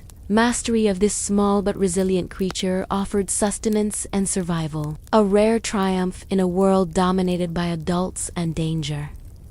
Children's experiences varied by season. Winter brought bitter, cold, frozen mud, and scarcity of food. Summer offered warmth, but also disease and more competition for resources. Rain turned alleys into rivers of filth, flooding hidden refuges and complicating rat catching. Each season demanded new strategies, new adaptations, and constant vigilance. Despite the brutality, the street urchins demonstrated remarkable ingenuity. They fashioned tools from scraps, used rooftops to navigate faster, and improvised clothing or bedding from discarded materials. Their lives required creativity, pragmatism, and quick thinking, often outperforming adults in adaptability, though lacking formal education or protection. Public perception was often harsh. Society largely ignored or criminalized these children, seeing them as nuisances or future criminals. Few understood that their behavior was shaped entirely by circumstance. Poverty, hunger, and exclusion forced adaptation, not rebellion. Yet their libel scavenging, rat catching, and street tread kept parts of the city functioning. The work was not glamorous, nor was it recognized formally, yet it was essential. Children kept rats from food stores, markets, and homes indirectly, protecting wealthier citizens while earning their own survival. They were indispensable yet invisible, performing labor that no one would voluntarily undertake.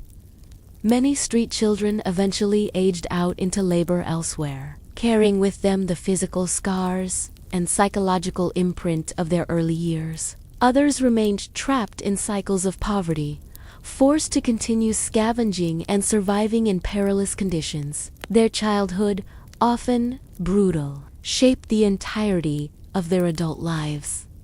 The story of the rat catchers and street urchins illustrates a harsh truth. Survival in Victorian London required cunning, courage, and resilience far beyond years. Childhood was sacrificed to necessity, and skills learned under duress became vital for enduring an uncaring world. They navigated filth, danger, and indifference, embodying resilience and adaptability in its rawest form.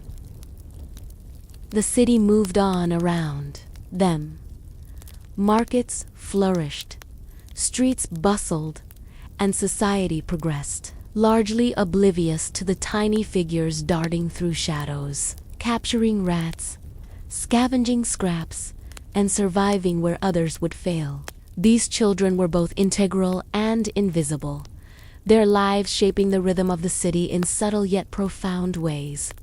Through every alley, every rat caught, every night survived, the street urchins carved out a precarious existence. They endured, adapted, and persisted in the face of constant threat. And in their struggle, we glimpse the hidden human cost of Victorian urban life, a testament to ingenuity, resilience, and the silent endurance of the most vulnerable.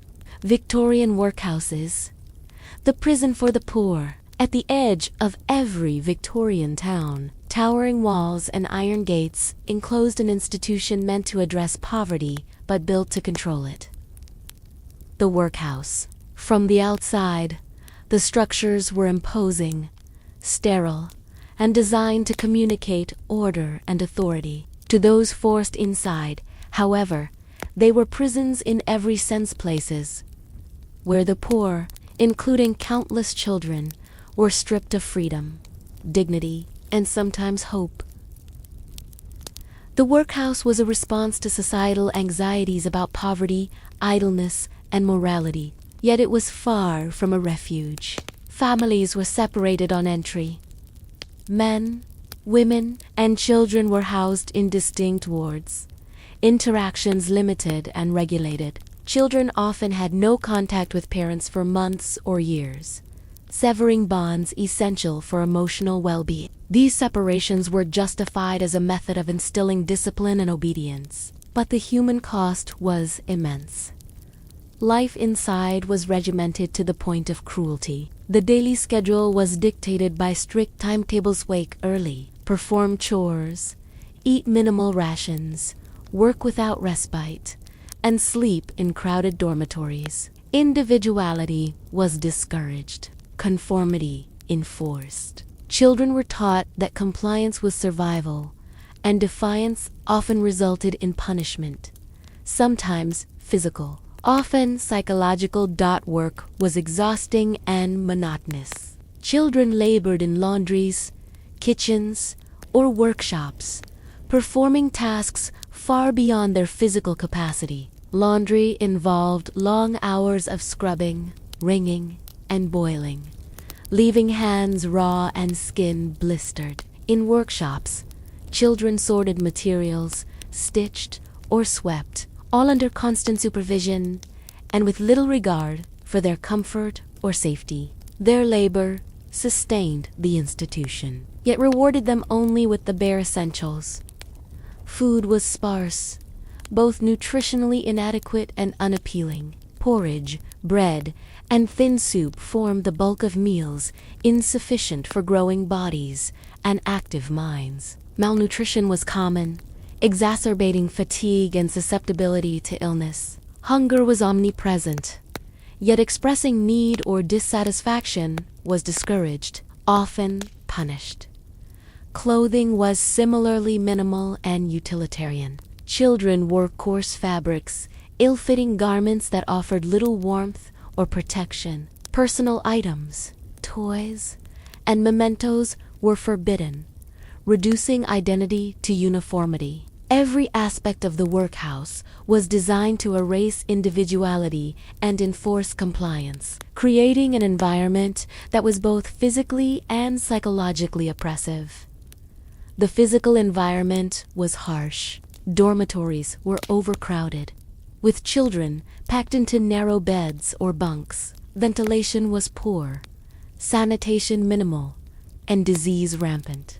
Outbreaks of scurvy, typhus, and other infections were common. Illness often spread rapidly, with inadequate medical care available. Those who fell sick faced isolation, neglect, or the risk of death.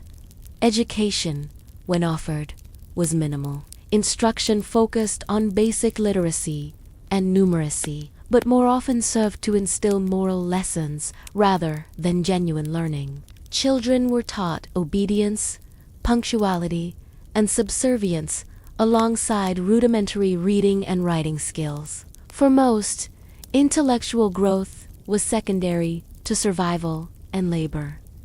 Discipline was enforced ruthlessly. Punishments for minor infractions included confinement, reduced meals, physical chastisement, or additional work. Fear became a constant companion, teaching children to internalize compliance, suppress complaints, and endure hardship silently. The workhouse demanded mental and emotional endurance as much as physical stamina. Children learned to navigate a strict social hierarchy. Older children and supervisors exerted control over younger ones, assigning chores, maintaining order, and passing down the rigid rules of conduct. Bonds formed were often strategic, necessary for survival, but rarely affectionate. The emotional toll of constant vigilance, fear, and limited support was profound. Isolation from the outside world compounded hardship. Visitors were limited. Family contact infrequent. The workhouse became the entirety of a child's universe, was defining both the boundaries of physical space and the limits of experience. Curiosity, imagination, and play were severely constrained. Childhood, in its conventional sense, was effectively suspended.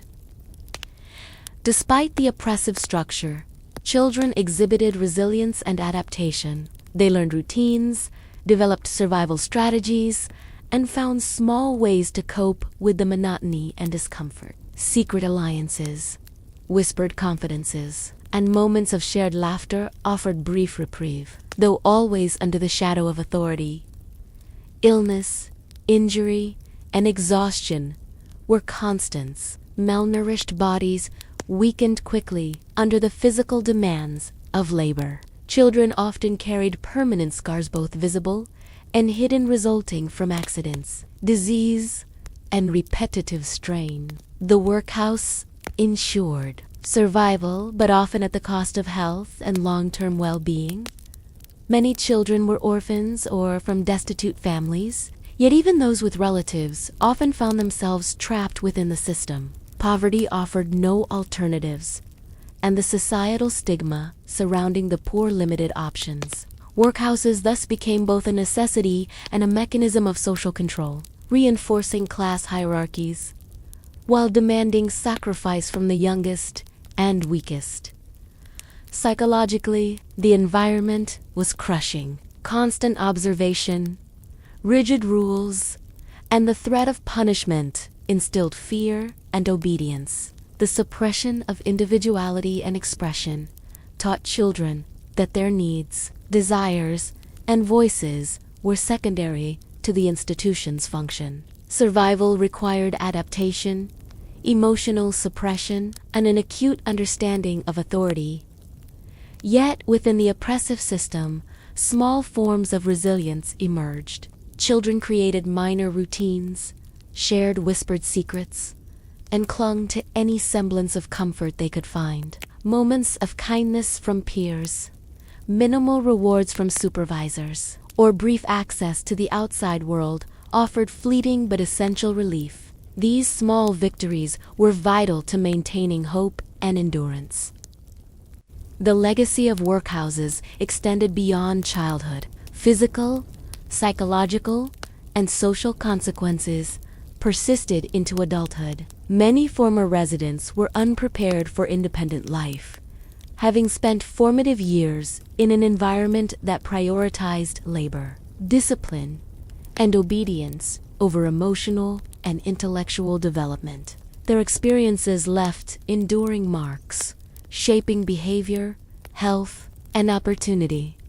Workhouses illustrate the Victorian approach to poverty, a combination of moral judgment, economic necessity, and social control. Children bore the brunt of this approach, providing labor and compliance while losing the freedoms, protection, and nurturing that should have defined childhood. The system, designed to instill discipline and maintain order, exacted a profound human cost.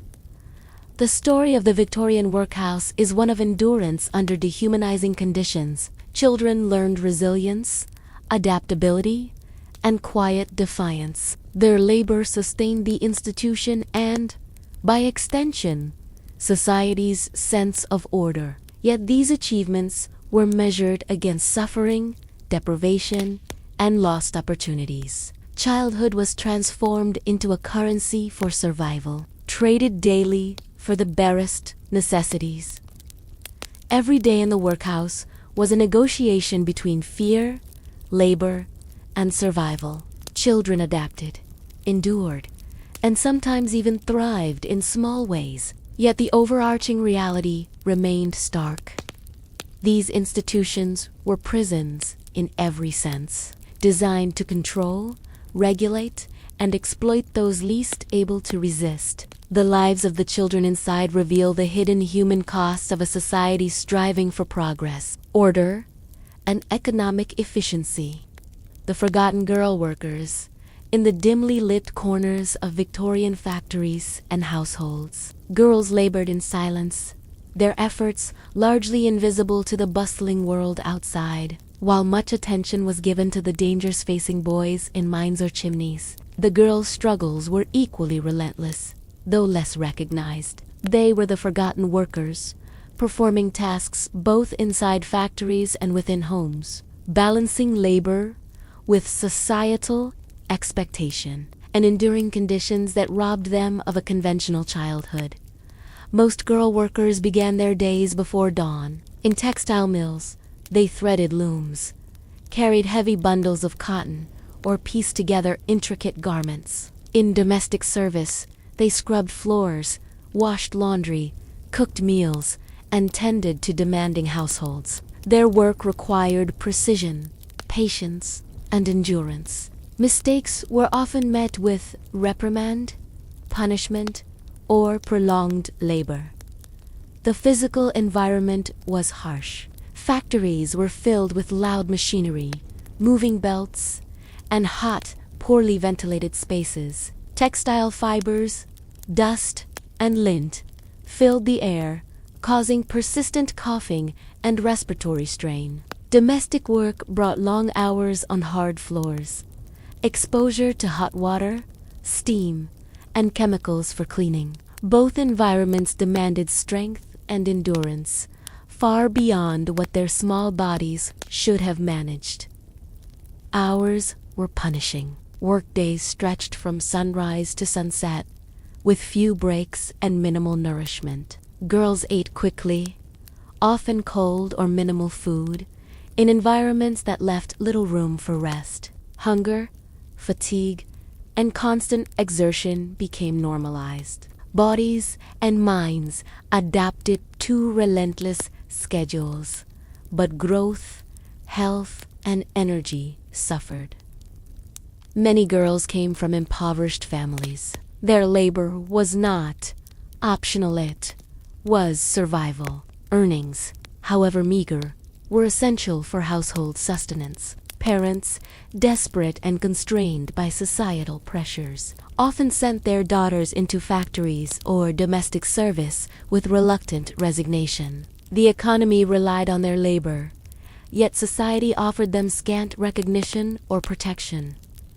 The mental toll was profound. Repetition and monotony dominated the workday. Each thread woven, each floor scrubbed, each garment stitched reinforced a sense of endurance through labor, yet left little opportunity for creativity or learning. Education was rare. Few girls learned to read or write. Beyond rudimentary skills, their minds preoccupied with work, survival, and obedience. Hazards were omnipresent. Fingers were crushed in machinery. Burns occurred from boiling water or hot stoves. Repetitive strain led to long-term injury.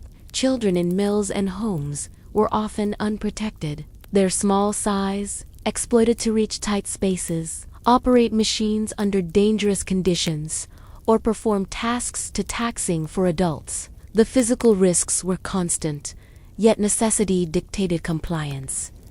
Socially, girl workers faced isolation and hierarchy. Older girls often monitored younger ones, enforcing rules and transmitting workplace norms. Peer bonds were limited by competition, hierarchy, and the relentless pace of labor. In domestic service, isolation was even more extreme.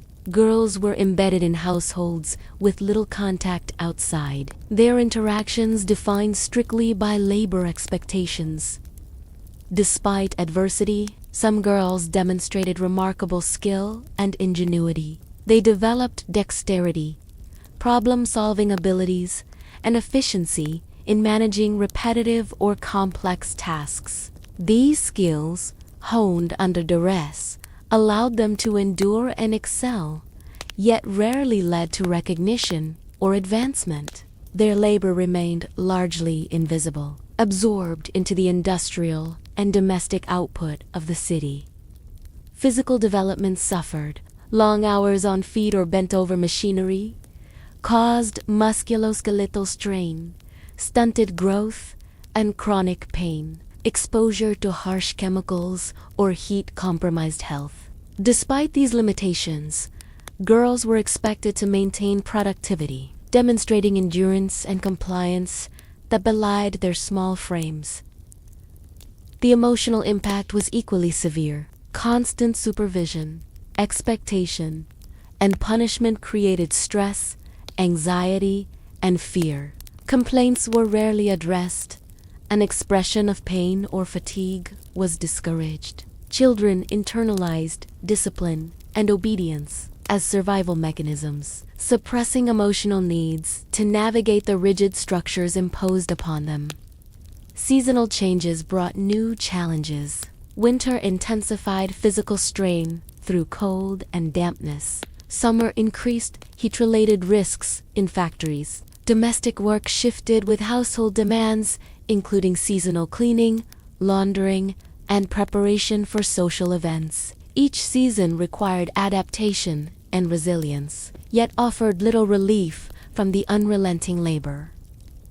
Opportunities for leisure or play were virtually non-existent. Playtime, education, and personal expression were luxuries unavailable to girls immersed in labor. Friendships, while occasionally formed, were constrained by schedules and supervision.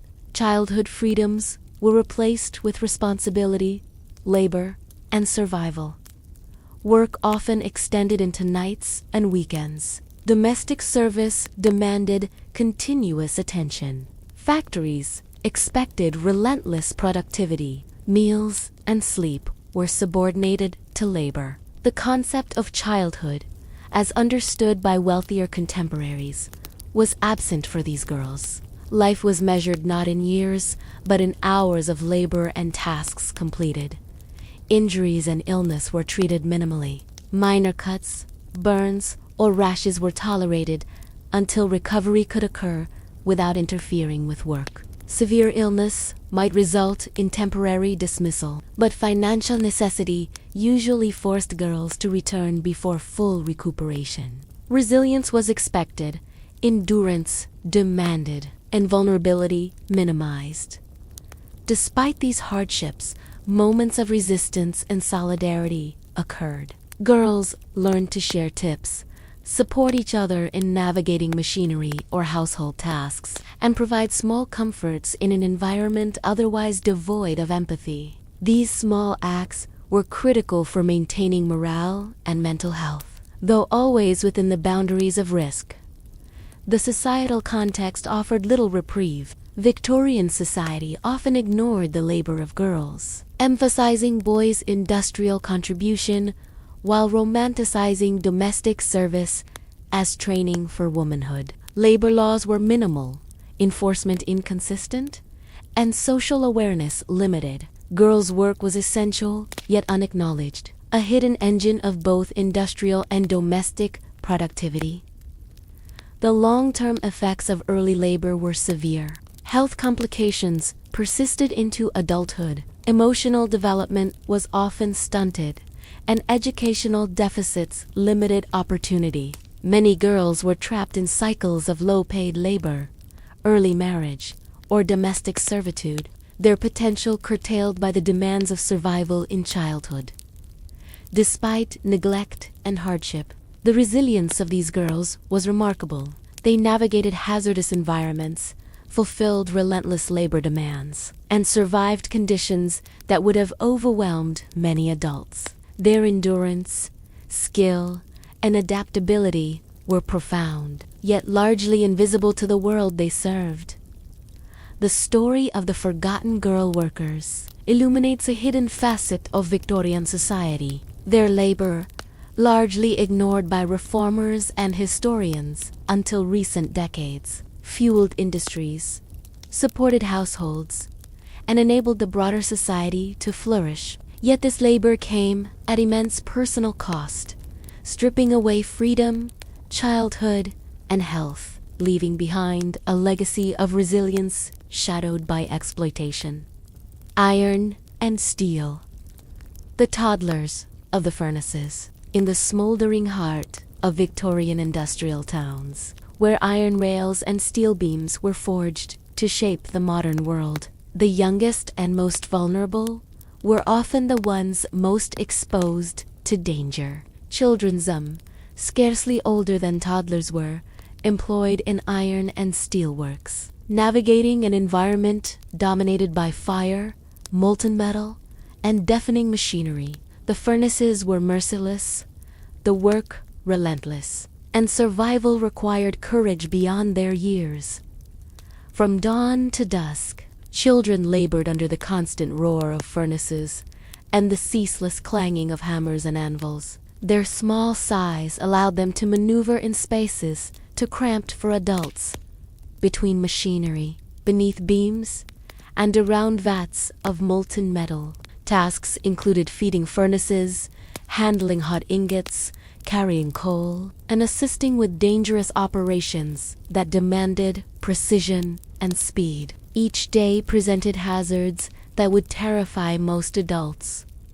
Heat was an omnipresent threat. Temperatures near the furnaces often exceeded what the human body could safely endure. Children were scorched by radiant heat, their skin blistered by prolonged exposure. Sweat poured incessantly, leaving them dehydrated, exhausted, and vulnerable. Protective clothing was minimal or non-existent, leaving them exposed to burns, sparks, and slag. The physical demands were staggering. Toddlers and young children were required to lift heavy loads, manipulate tools designed for adults, and move swiftly through treacherous terrain. Muscles strained under the weight, joints bore unnatural pressure, and repeated stress led to long-term deformities. Yet, productivity was expected, and failure to comply often resulted in punishment or reprimand. Molten metal posed immediate danger. Even a small splash could cause life-altering injuries. Children learned to anticipate the movement of red-hot ingots, to coordinate their actions with supervisors and co-workers, and to react instinctively to prevent catastrophe. The margin for error was minuscule. A single mistake could mean disfigurement, amputation, or death. Noise was relentless, hammering, clanging, and the roar of furnaces filled every corner of the factory, producing an environment of sensory overload. Communication required shouting. Miscommunication could have fatal consequences. Children were forced to adapt to constant auditory assault, developing acute reflexes to respond to visual cues amidst the chaos.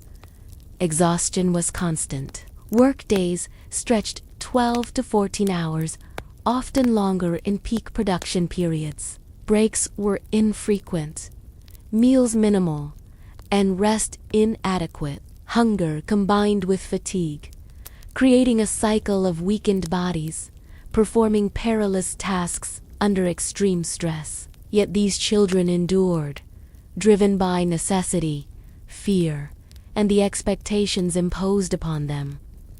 Accidents were frequent. Scalds from molten metal, crushed limbs from shifting machinery, falls from scaffolds, and burns from sparks were everyday risks. Injuries often left permanent scars or disabilities. Despite these dangers, children were rarely shielded. Their labor was essential. Their vulnerability exploited to maintain production and efficiency.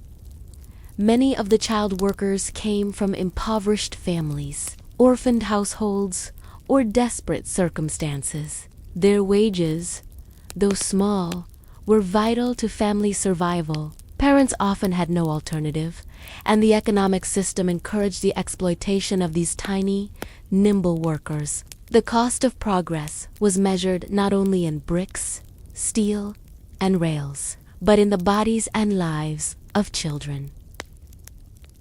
The mental and emotional burden was equally severe. Constant vigilance, fear of injury, and the pressure to perform under extreme conditions created chronic stress. Play, education, and social interaction were virtually non-existent. Children adapted by developing extraordinary focus, and endurance, but at the expense of emotional and cognitive development.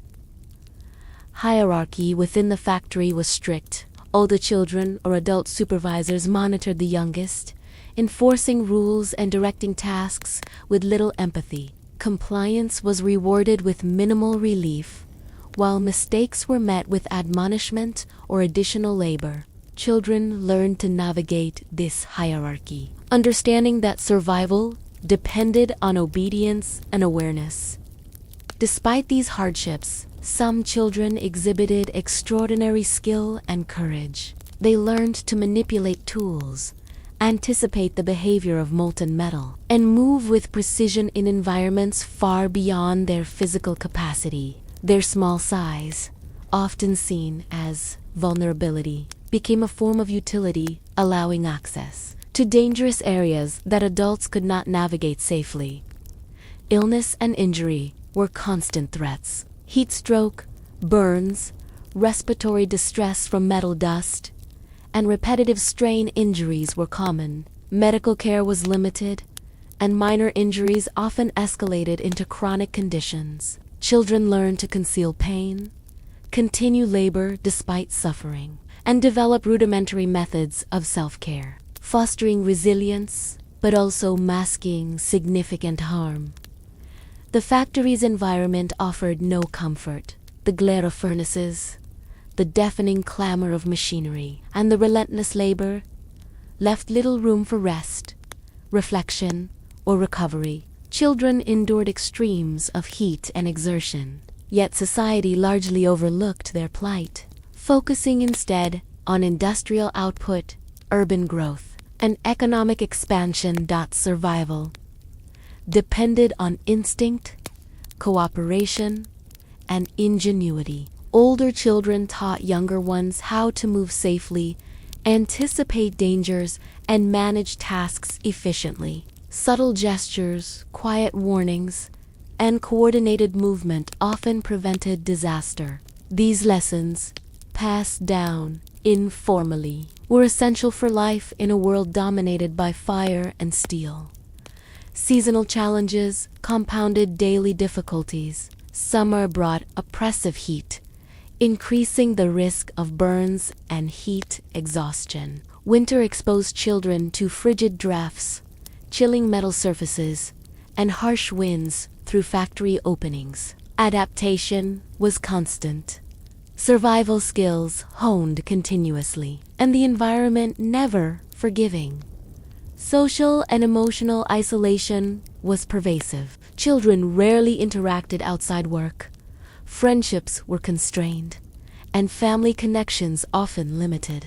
Emotional resilience was as critical as physical endurance. Yet the constant stress of labor created long-lasting psychological effects. Childhood was compressed into mere survival, leaving minimal space for growth, play, or exploration.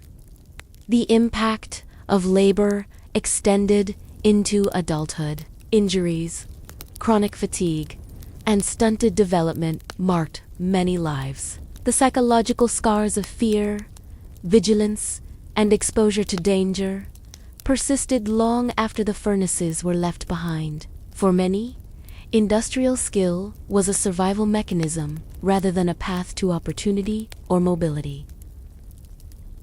Despite adversity, these children exhibited remarkable courage and skill. They navigated deadly environments, adapted to extremes of heat and danger, and contributed to the industrial expansion that shaped modern society. Their labor, largely unrecognized, was foundational to the iron and steel industries that fueled Victorian progress. The story of the toddlers of the furnaces is both a testament to resilience and a cautionary tale. Their survival under unimaginable conditions highlights human endurance, yet also exposes the profound cost of industrial ambition on the most vulnerable. Childhood, innocence, and safety were sacrificed for production, progress, and profit. Every day in the furnaces demanded vigilance, dexterity, and courage. Every task carried risk. Every misstep could be catastrophic. Yet through fire, sweat, and fear, the smallest workers persisted. They became the silent architects of the modern world. Their labor hidden behind steel beams and molten glow. Their endurance unheralded but essential. Daily bread, what they ate to survive. In the shadow of Victorian factories, brickyards, and workhouses, children labored from sunrise to sunset, driven not by ambition or curiosity, but by the relentless need to survive. Their bodies, constantly taxed by heat, weight, and exhaustion, demanded sustenance, but the meals they received were minimal, monotonous, and barely sufficient to maintain life. Food was both fuel and measure of poverty, a daily reminder of the fragile line between survival and starvation. The average day began before dawn. Children awoke in crowded dormitories, cold floors beneath them and damp air surrounding them. Their morning meal was usually thin porridge, a watery mixture of oats or flour, occasionally sweetened with a small ration of sugar. Nutritional value was minimal, calories barely enough to prepare them for the labor ahead. Yet they ate quickly, knowing that lingering would invite, rebuke, or waste precious minutes in their already grueling day. The staple of survival was often coarse and hard. Flour was of low quality, mixed with fillers like sawdust or bran to stretch limited supplies. Children gnawed at it, their small teeth working tirelessly to extract nutrition from an unyielding loaf. It was sustaining, but insufficient. Hunger persisted beneath the stomach's thin layer of fullness, gnawing at concentration and energy throughout the day. Meals were sparse. In workhouses and factories, lunch often consisted of more porridge or thin soup, sometimes flavored with watery vegetables or a few scraps of meat. The quantity was small, the flavor nearly non-existent. Children learned to eat rapidly, to conserve portions for the next day, and to accept the monotony as normal. Variety, indulgence, and taste were luxuries reserved for wealthier households. Water was equally vital, and yet scarce. Children often relied on communal taps, basins, or small pitchers to hydrate during their labor. The water, sometimes contaminated or cold, offered minimal relief from the heat of furnaces or the exertion of lifting and bending in factories and brickyards. Dehydration, fatigue, and dizziness were common. Yet, drinking too slowly or taking extra breaks was forbidden. Special treats were rare and brief. On holidays, Sundays, or occasionally as a reward for exceptional labor, children might receive a piece of bread with butter, a thin slice of cheese, or a small sweet. These moments, though fleeting, were remembered vividly. They provided not only sustenance, but a psychological reprieve, a small glimmer of pleasure in a world defined by deprivation. Hunger influenced behavior. Children learned to maximize limited resources, sometimes saving portions for later or scavenging for extra food. In extreme circumstances, they resorted to foraging, stealing scraps, or sharing meals among peers to survive. Survival dictated ingenuity, strategic thinking, and even camaraderie in the face of scarcity. The quality of food varied by institution and location. Workhouses offered regulated rations, typically insufficient but predictable. Factories provided minimal sustenance, leaving families to supplement meals at home. Domestic workers were dependent on household generosity, often receiving leftovers or boiled vegetables as compensation for hours of labor. In each case, the quantity and quality of food were determined by societal perception of worth and the economic imperative of minimal cost. Nutrition was inadequate for growing bodies. Protein was scarce, vitamins were nearly non-existent, and the caloric intake failed to meet the demands of rigorous labor. Children suffered from stunted growth, fatigue, and susceptibility to disease. Illness weakened their already fragile systems, sometimes permanently impairing health. Yet they endured, their resilience masking the silent toll of malnutrition. Meal preparation in industrial, households, or workhouses was equally austere. Children often assisted in cooking or serving, their labor supplementing their own sustenance. Soup was thickened with water and flour, porridge overcooked to stretch grains, and bread baked sparingly. Flavors were secondary. Efficiency, quantity, and cost were paramount. Every bite represented survival rather than pleasure. Despite scarcity, children developed an acute awareness of the value of food. They ate with efficiency, conserving bites for energy rather than enjoyment. Sharing was tactical. Hoarding, when possible, was a strategy of survival. Every meal was both nourishment and a lesson in pragmatism, teaching children to navigate deprivation while conserving strength for another day of labor.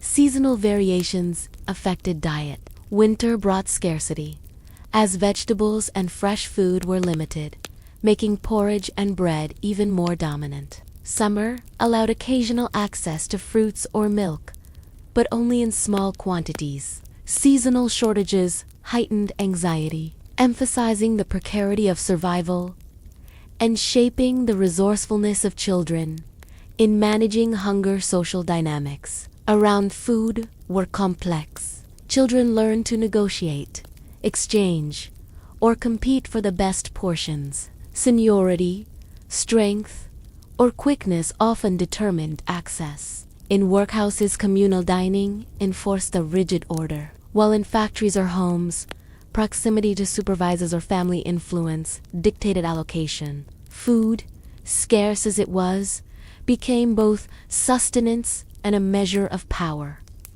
Hunger was constant. Children endured labor with empty stomachs, relying on the psychological determination to persevere. Fatigue, dizziness, and irritability were omnipresent, yet survival demanded action. Even minimal nourishment provided temporary respite, motivating continued endurance in the harsh environments of workhouses, factories, and households.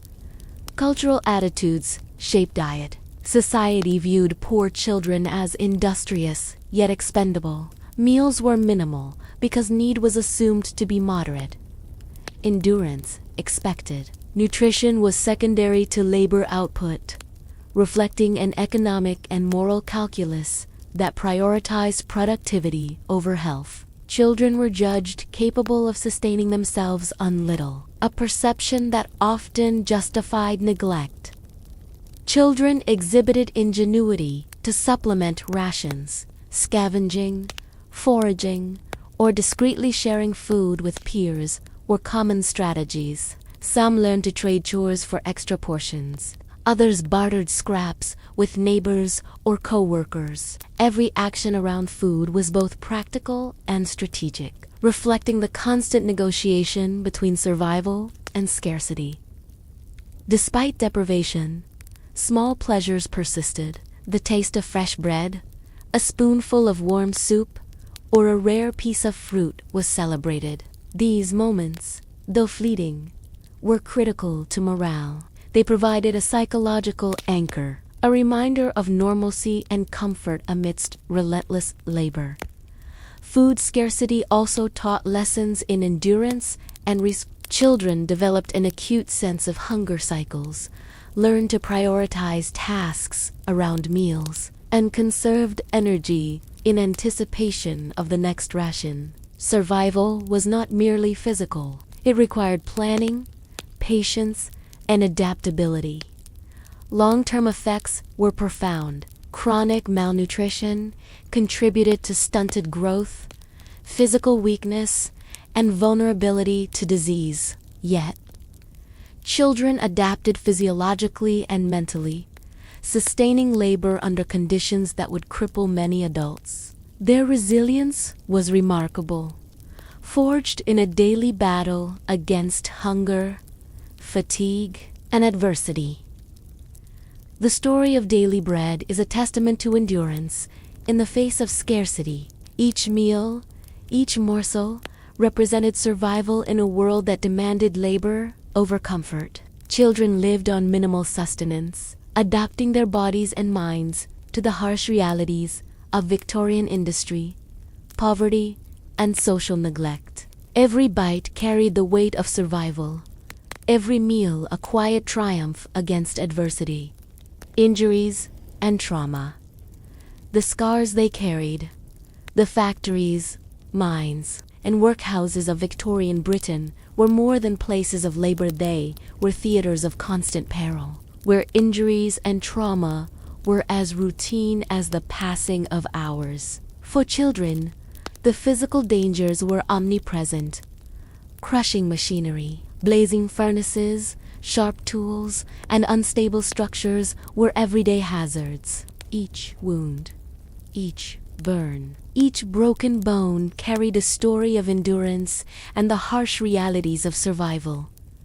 Accidents were inevitable. A child's small hands, nimble but inexperienced, might slip under a loom or be caught between rollers. Fingers were severed, palms mangled, and entire limbs injured. In coal mines, children could be trapped under falling rocks or crushed by wagons. Burns from furnaces and hot metal were common in iron and steel works. Each injury left physical marks, but often deeper psychological ones that lasted a lifetime. Medical care was rudimentary at best. Wounds were cleaned minimally, bandaged with whatever materials were available, and often left to heal in conditions that invited infection. Children endured pain silently. Any complaint was seen as weakness or disobedience. Many developed permanent disabilities, scars, or deformities. Yet the work went on, and the labor of injured children remained indispensable. Beyond physical injuries, trauma took root in the mind.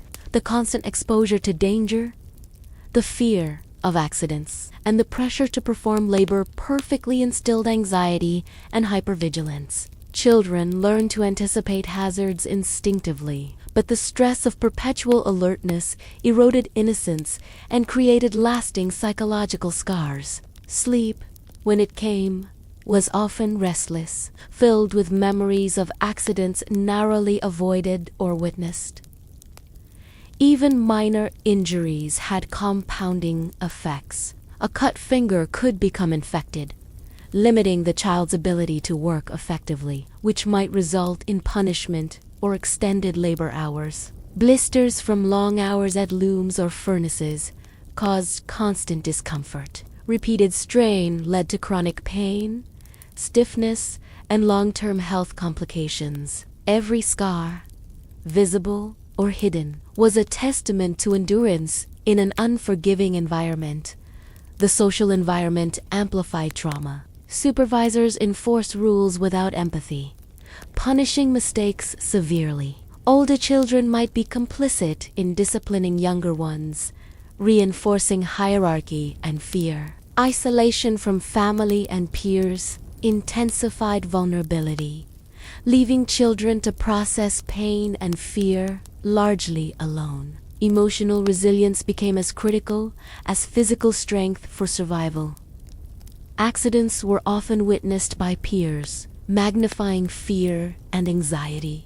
A friend crushed under machinery or burned by hot metal was a constant reminder of risk. Children learned to internalize this fear, balancing caution with the necessity of productivity. They became adept at managing both physical danger and the emotional toll of witnessing injury and suffering around them.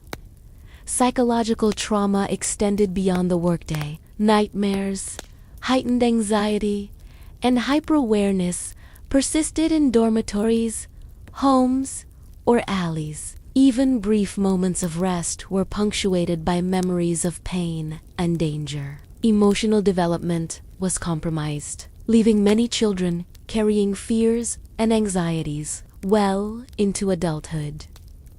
Workplace culture often ignored injury and suffering. Productivity and profit outweighed. Children were expected to return to labor quickly after accidents, sometimes before full recovery. This relentless pace reinforced a cycle of injury, endurance, and continued exposure to danger. Survival required acceptance of pain as inevitable, shaping the mindset and behavior of every child. Scars were both physical and symbolic. They marked experience, resilience, and survival, but also served as reminders of exploitation. Burn marks, missing fingers, or twisted limbs were visible proof of labor's cost. In communities, these scars could evoke pity or fear, yet they were also silently acknowledged as badges of endurance in a world indifferent to childhood. Suffering. Trauma also had cumulative effects. Repeated exposure to danger and injury desensitized some children, while for others, it deepened fear and anxiety. Emotional coping mechanisms varied. Some developed stoicism, others withdrawal or aggression. The psychological landscape was shaped by necessity, fear, and survival instincts more than by nurture or choice.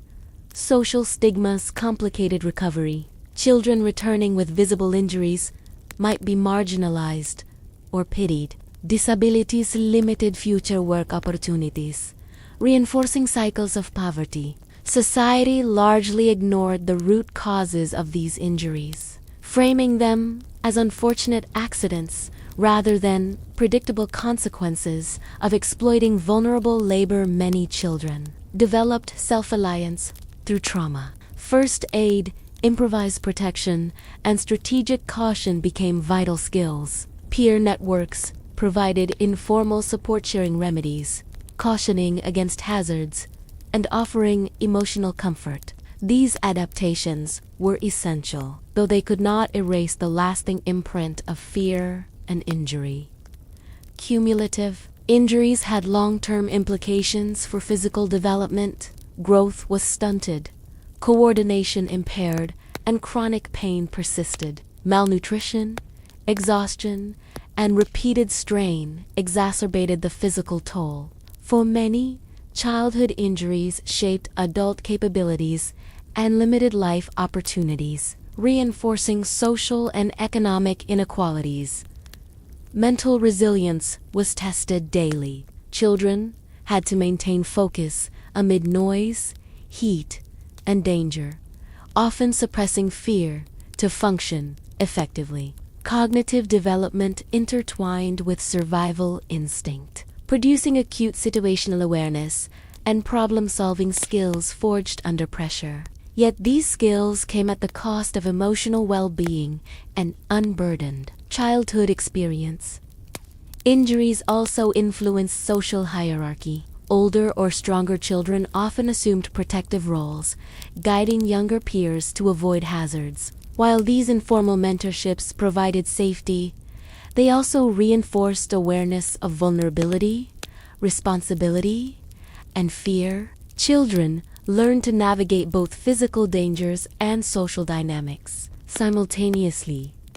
The most dangerous tasks were often assigned to the youngest or smallest workers, exploiting size and agility, but increasing risk of injury. Mines, chimneys, and furnaces demanded nimbleness, but with risk. Children learned to move quickly, anticipate hazards, and survive with minimal error. Each task required courage and calculated precision, yet accidents remained ever present. Psychological trauma was compounded by societal indifference. Families, employers, and officials often expected endurance without complaint. Pain was normalized. Fear was internalized. Emotional needs were secondary to survival, producing children who were highly skilled in adaptation, but often burdened with lingering anxieties and stress. Stories of survival were punctuated with tragedy. Some children did not return from accidents, while others were permanently scarred or disabled. For those who endured, each scar became part of their identity, a reminder of endurance, resilience, and the hidden cost of the Victorian drive for progress. The legacy of injuries and trauma was profound. Children carried scars throughout their lives, physical, emotional, and psychological. These marks reflected not only personal endurance, but also the societal willingness to sacrifice the vulnerable for labor and productivity. They were silent witnesses to a system that demanded sacrifice without care. Yet within this grim reality, resilience emerged. Children adapted to survive, developing reflexes, problem-solving skills, and psychological fortitude. Their survival was a testament to human endurance, even under extreme adversity, illustrating both the remarkable capacity to endure and the tragic costs of systemic exploitation. Every scar, every bruise, every ache told a story of courage, endurance, and survival in an environment designed to extract labor without regard for well-being. The children of Victorian factories, mines, and workhouses bore these scars as both burden and badge testaments. Two lives lived in relentless proximity to danger, pain, and human indifference. Education versus survival. In the shadow of smoke-belching factories and bustling Victorian streets, the choice between education and survival was rarely a choice at all for impoverished children. Every day presented a stark reality: attend school and risk hunger, or labor tirelessly and secure the bare necessities to live. In this era, survival often demanded immediate labor, and education became a luxury few could afford.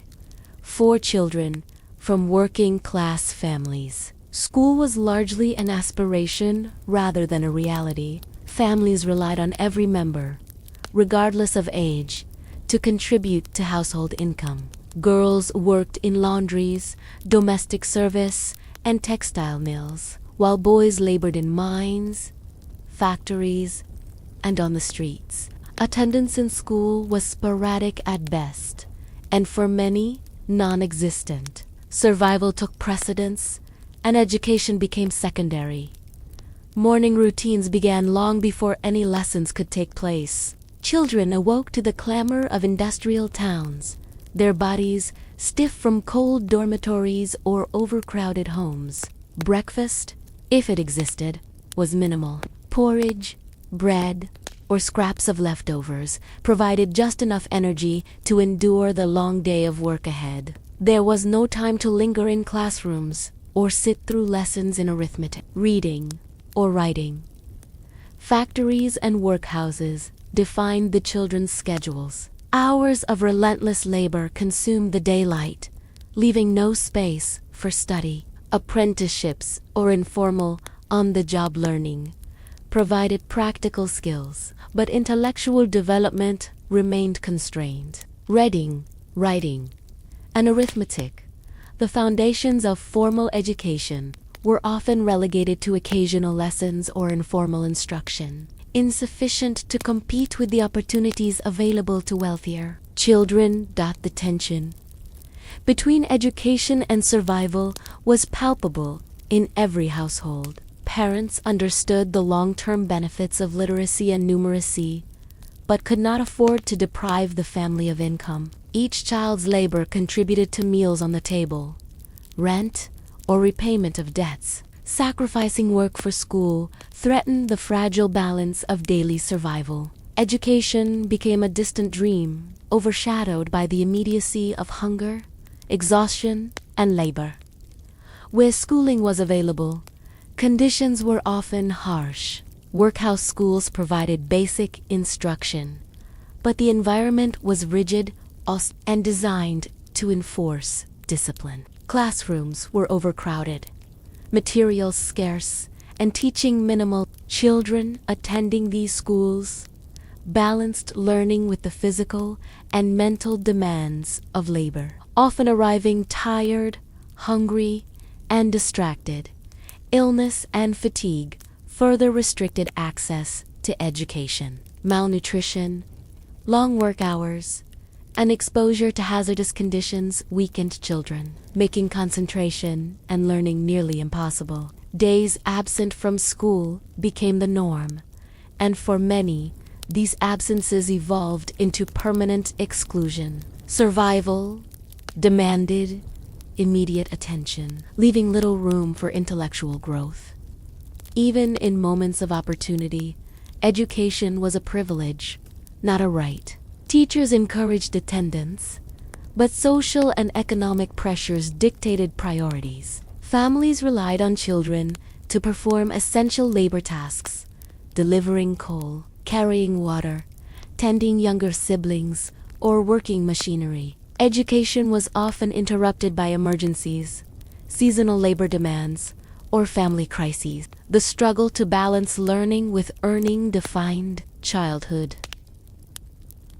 The long-term consequences of missing education were profound. Children who labored instead of attending school faced limited opportunities as adults. Illiteracy and lack of skills confined them to low-paying, hazardous occupations. Social mobility was nearly impossible, reinforcing cycles of poverty, yet immediate survival dictated choices, leaving little room to consider long-term implications.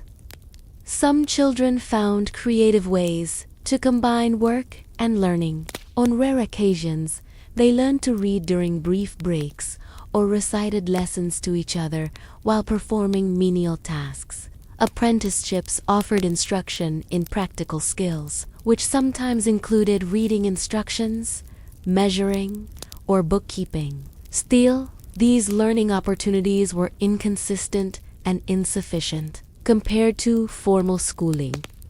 Gender also influenced access to education. Girls, often tasked with domestic duties or textile work, had even fewer opportunities for learning. Their labor was considered preparatory for adult domestic responsibilities rather than intellectual development. Boys occasionally received more schooling if their labor was less immediately critical, yet the pressure to earn remained constant. Psychological effects of this trade-off were significant. Children understood that missing school limited their future, yet refusing work risked immediate deprivation. The constant negotiation between short-term survival and long-term potential instilled a sense of responsibility, anxiety, and maturity far beyond their years. Childhood became a series of decisions weighing hunger against knowledge.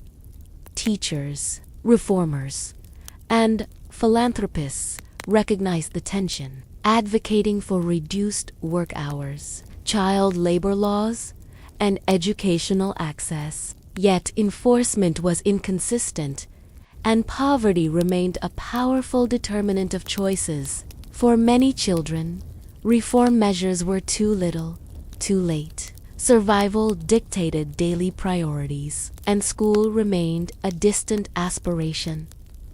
In some communities, informal learning persisted despite hardships. Children taught each other to read, shared stories, and practiced writing whenever possible. Libraries, charity schools, or occasional night classes offered glimpses of opportunity. These moments, though rare, provided essential exposure to literacy and knowledge, nurturing hope amid labor-driven existence. Nutrition played a role in learning capacity. Malnourished children struggled to concentrate, retain information, and perform cognitively demanding tasks. Fatigue from work compounded the problem, leaving schoolwork a secondary concern. Survival tasks were immediate and tangible. Education, abstract and deferred, often lost out in the daily calculus of necessity. The interplay between survival and education shaped identity and future trajectories. Children developed resilience, resourcefulness, and practical skills at an early age, yet they often lacked formal literacy and numeracy, limiting their options as adults. The economic imperative to work overshadowed the potential for intellectual and social growth. Cultural attitudes reinforced this dynamic. Victorian society often prioritized industry, obedience, and productivity over intellectual development for the poor. Children were expected to contribute immediately, and education was framed as secondary or aspirational. Social narratives valorized industriousness, implicitly endorsing the sacrifice of childhood learning for economic survival. Education could be dangerous if it conflicted with survival. Absenteeism to attend school might result in reprimand, loss of wages, or even physical punishment. Children learn to negotiate subtly, balancing the need to satisfy authority with the desire to acquire knowledge. Risk and reward were measured constantly, embedding a lifelong skill in strategic thinking and adaptation. Despite barriers, some children defied circumstances, attending school when possible, and excelling against odds. Literacy became a tool for empowerment, a chance to escape cycles of poverty and labor. These rare successes highlighted the tension between survival and education. The former, dictated by necessity, the latter by ambition and hope. Education versus survival was not merely a personal struggle, it reflected societal values. Victorian Britain's industrial expansion relied on the labor of children, yet societal progress was often defined by literacy, knowledge, and skill.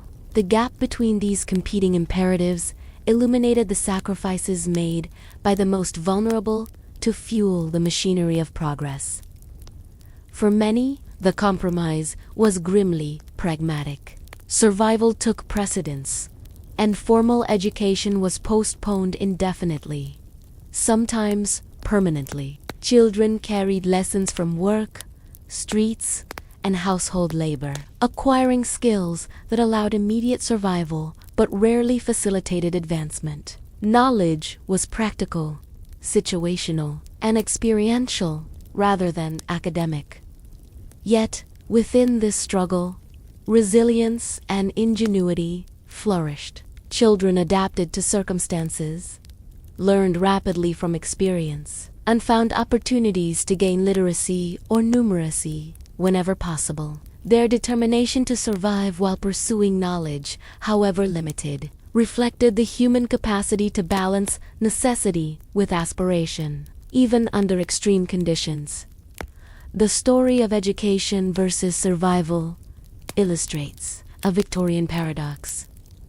Children were both essential laborers and potential intellectual contributors. Poverty, labor demands, and societal expectations dictated that immediate survival often outweighed long-term learning. Yet even under these constraints, Some managed to carve a path toward knowledge, demonstrating endurance, adaptability, and hope. Every day, in Victorian Britain, countless children faced the same dilemma: labor to survive or learn to transform their future. Most chose survival, sacrificing education to secure the bare necessities. Those who glimpsed learning did so fleetingly, yet it offered a beacon of hope amid toil, hunger, and hardship. In this tension between immediate need and deferred potential lay the essence of childhood in the industrial age, a constant negotiation between survival and aspiration. The Rebels, stories of rare escapes in the rigid and oppressive world of Victorian factories, mines, and workhouses, where children were expected to endure without question. Rare stories of rebellion and escape emerged like sparks against the darkness. These were children who, despite their youth, defied authority, escaped the confines of labor, and dared to imagine a life beyond smoke, fire, and ceaseless toil. Their courage was extraordinary, their risks immense, and their stories often fraught with peril. Escape was rarely spontaneous. Children had to plan meticulously, observing the routines of supervisors, memorizing the shifts and schedules, and identifying the few moments of opportunity. Every decision carried consequences. A failed attempt could lead to severe punishment, even harsher labor or imprisonment. Yet for those willing to risk everything, the reward was freedom, an unimaginable prospect in a world designed to constrain them.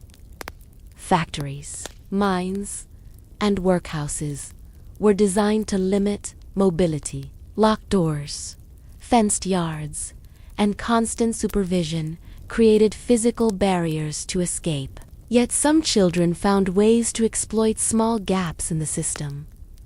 A moment when a gate was left ajar, a lapse in attention by a guard, or a delivery route that allowed them to slip into the shadows unnoticed. Ingenuity and courage often determine success. Consider young Thomas, a 12-year-old working in a textile mill.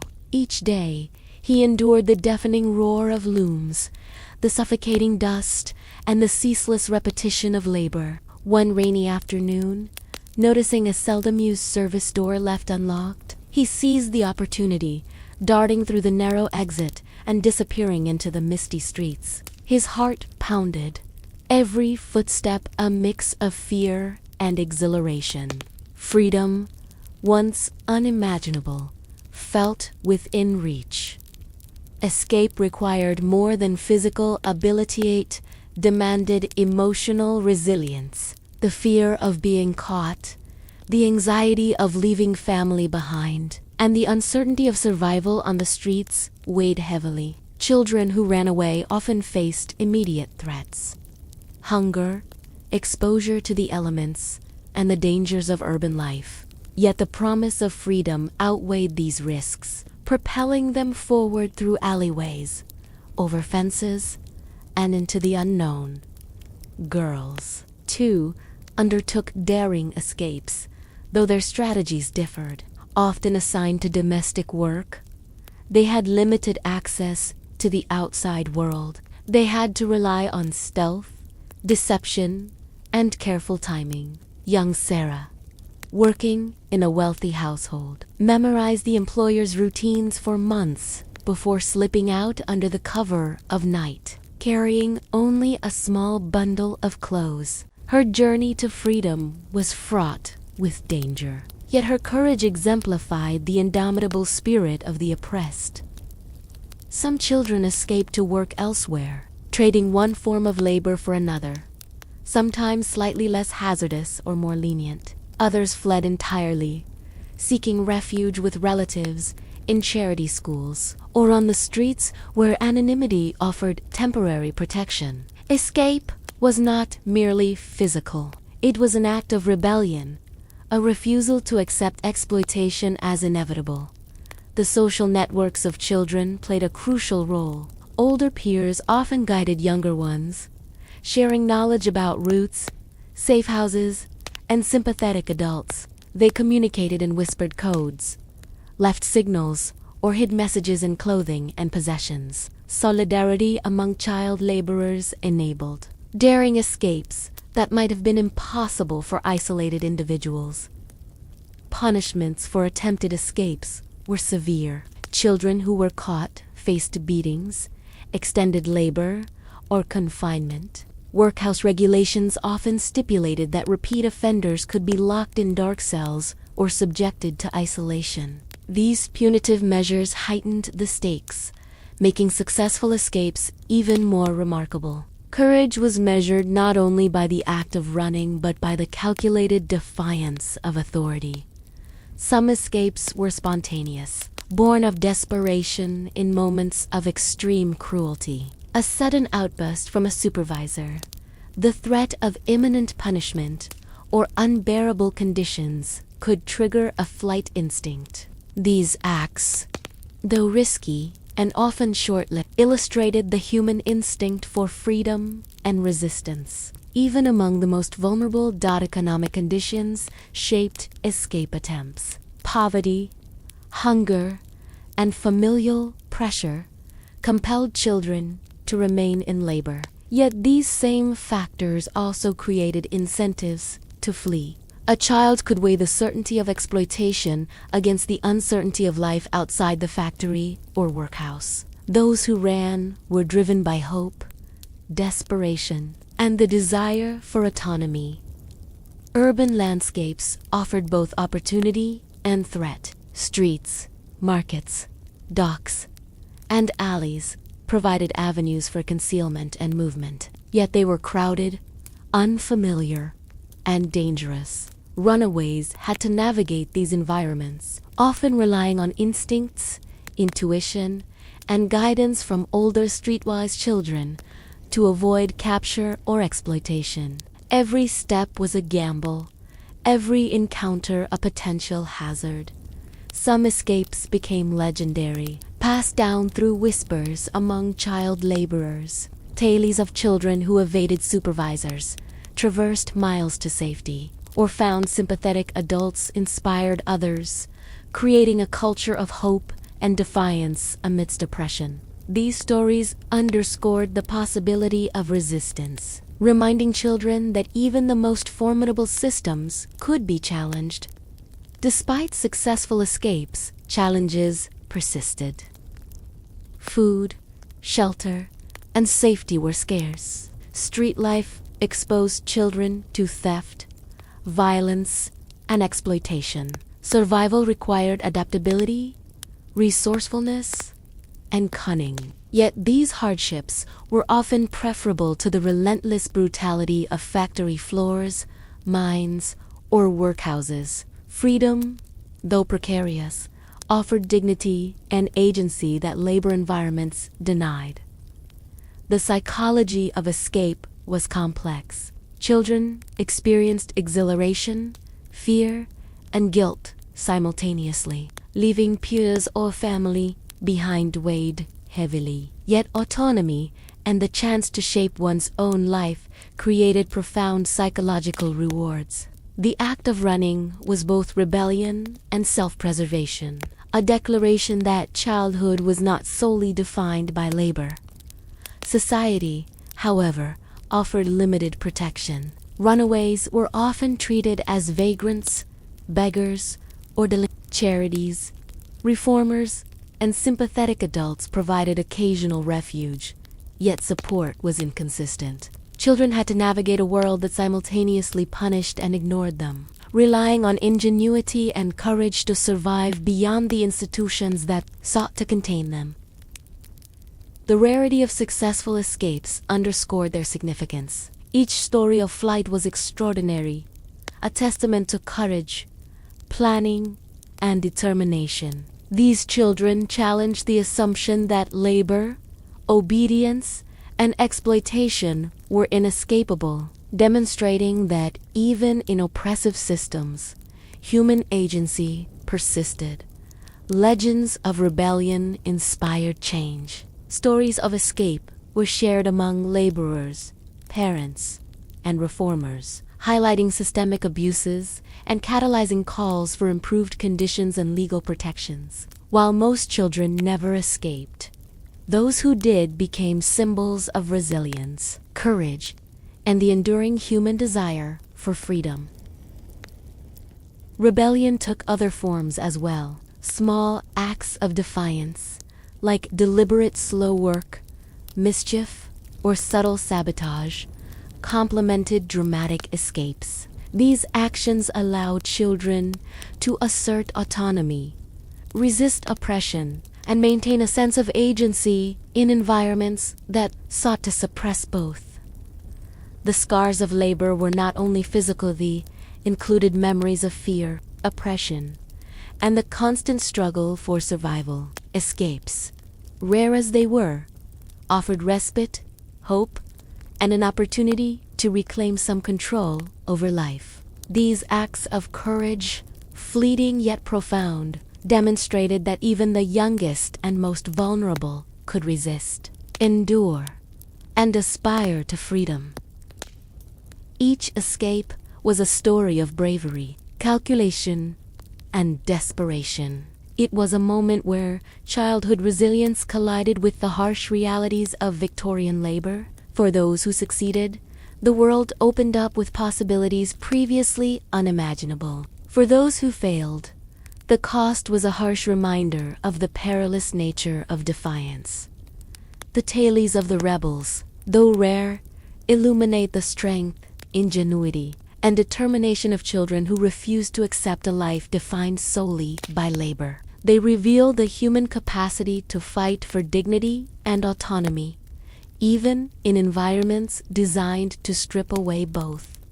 Lord Shaftesbury and the fight for change. In an age when children labored in factories, mines, and workhouses under brutal conditions, a few determined voices rose above the din of industry to advocate for their protection. Among the most prominent was Lord Shaftesbury, a relentless campaigner whose vision and tenacity helped bring the plight of child laborers into the public eye. His efforts would become a pivotal force in shaping legislation and social reform, challenging the industrial status quo that exploited the most vulnerable.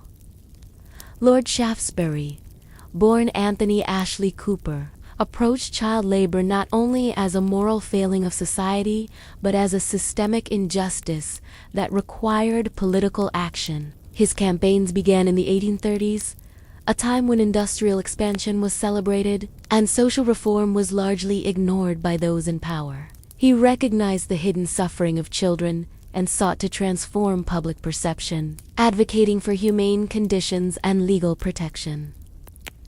The fight for reform was arduous. Industrialists and factory owners resisted changes that threatened profit and efficiency.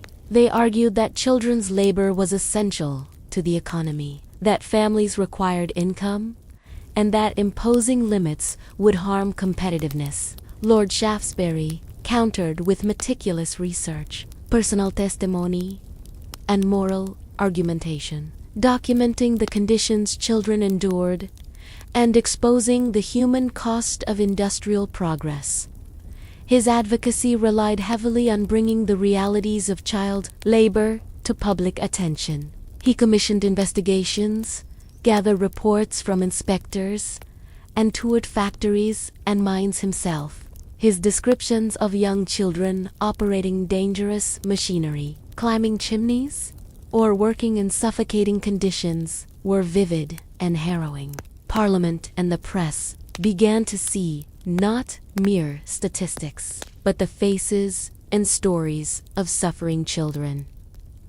One of Shaftesbury's most effective strategies was legislative action. He championed bills that limited working hours, prohibited night work, and established minimum age requirements for employment. Each proposal faced fierce opposition, yet he persisted, arguing that moral responsibility and societal progress demanded these protections. Slowly, incremental victories laid the groundwork for comprehensive child labor laws.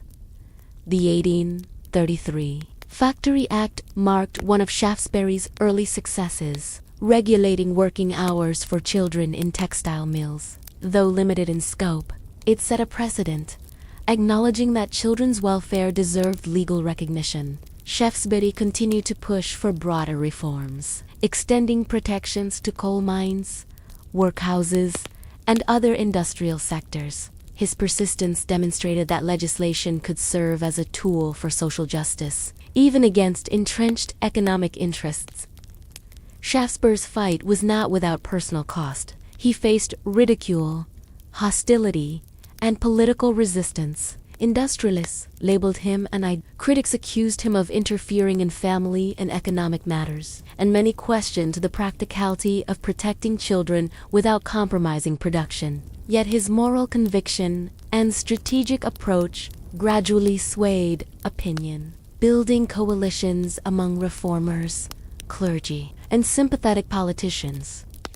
Public awareness grew as Shaftesbury's campaigns gained visibility. Newspaper articles, pamphlets, and parliamentary debates highlighted the dangers children faced, presenting a human face to abstract statistics. Stories of injuries, exhaustion, and neglect resonated with readers, galvanizing support for protective legislation. Shaftesbury understood that cultural change was as important as legal reform. Shifting public perception created the pressure necessary to enact enduring change. Education became a central component of reform. Shaftesbury recognized that work and learning were often in conflict, and that protecting children from exploitation required ensuring access to schooling.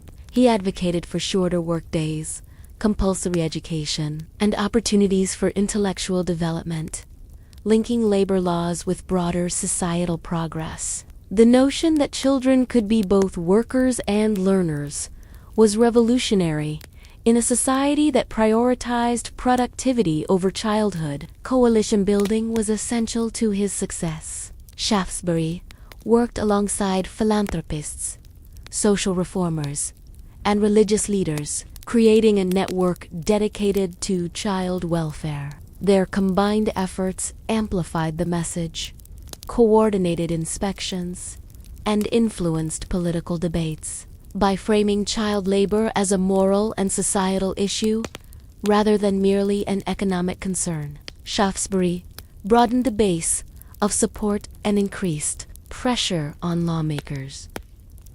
The use of evidence was a hallmark of his approach. Reports detailed working conditions, hours, and accidents, providing undeniable proof of exploitation. Children's testimonies, often collected by sympathetic investigators, brought immediacy and emotional weight to the statistics. Parliamentarians could no longer dismiss claims of cruelty as anecdotal. The evidence demanded action.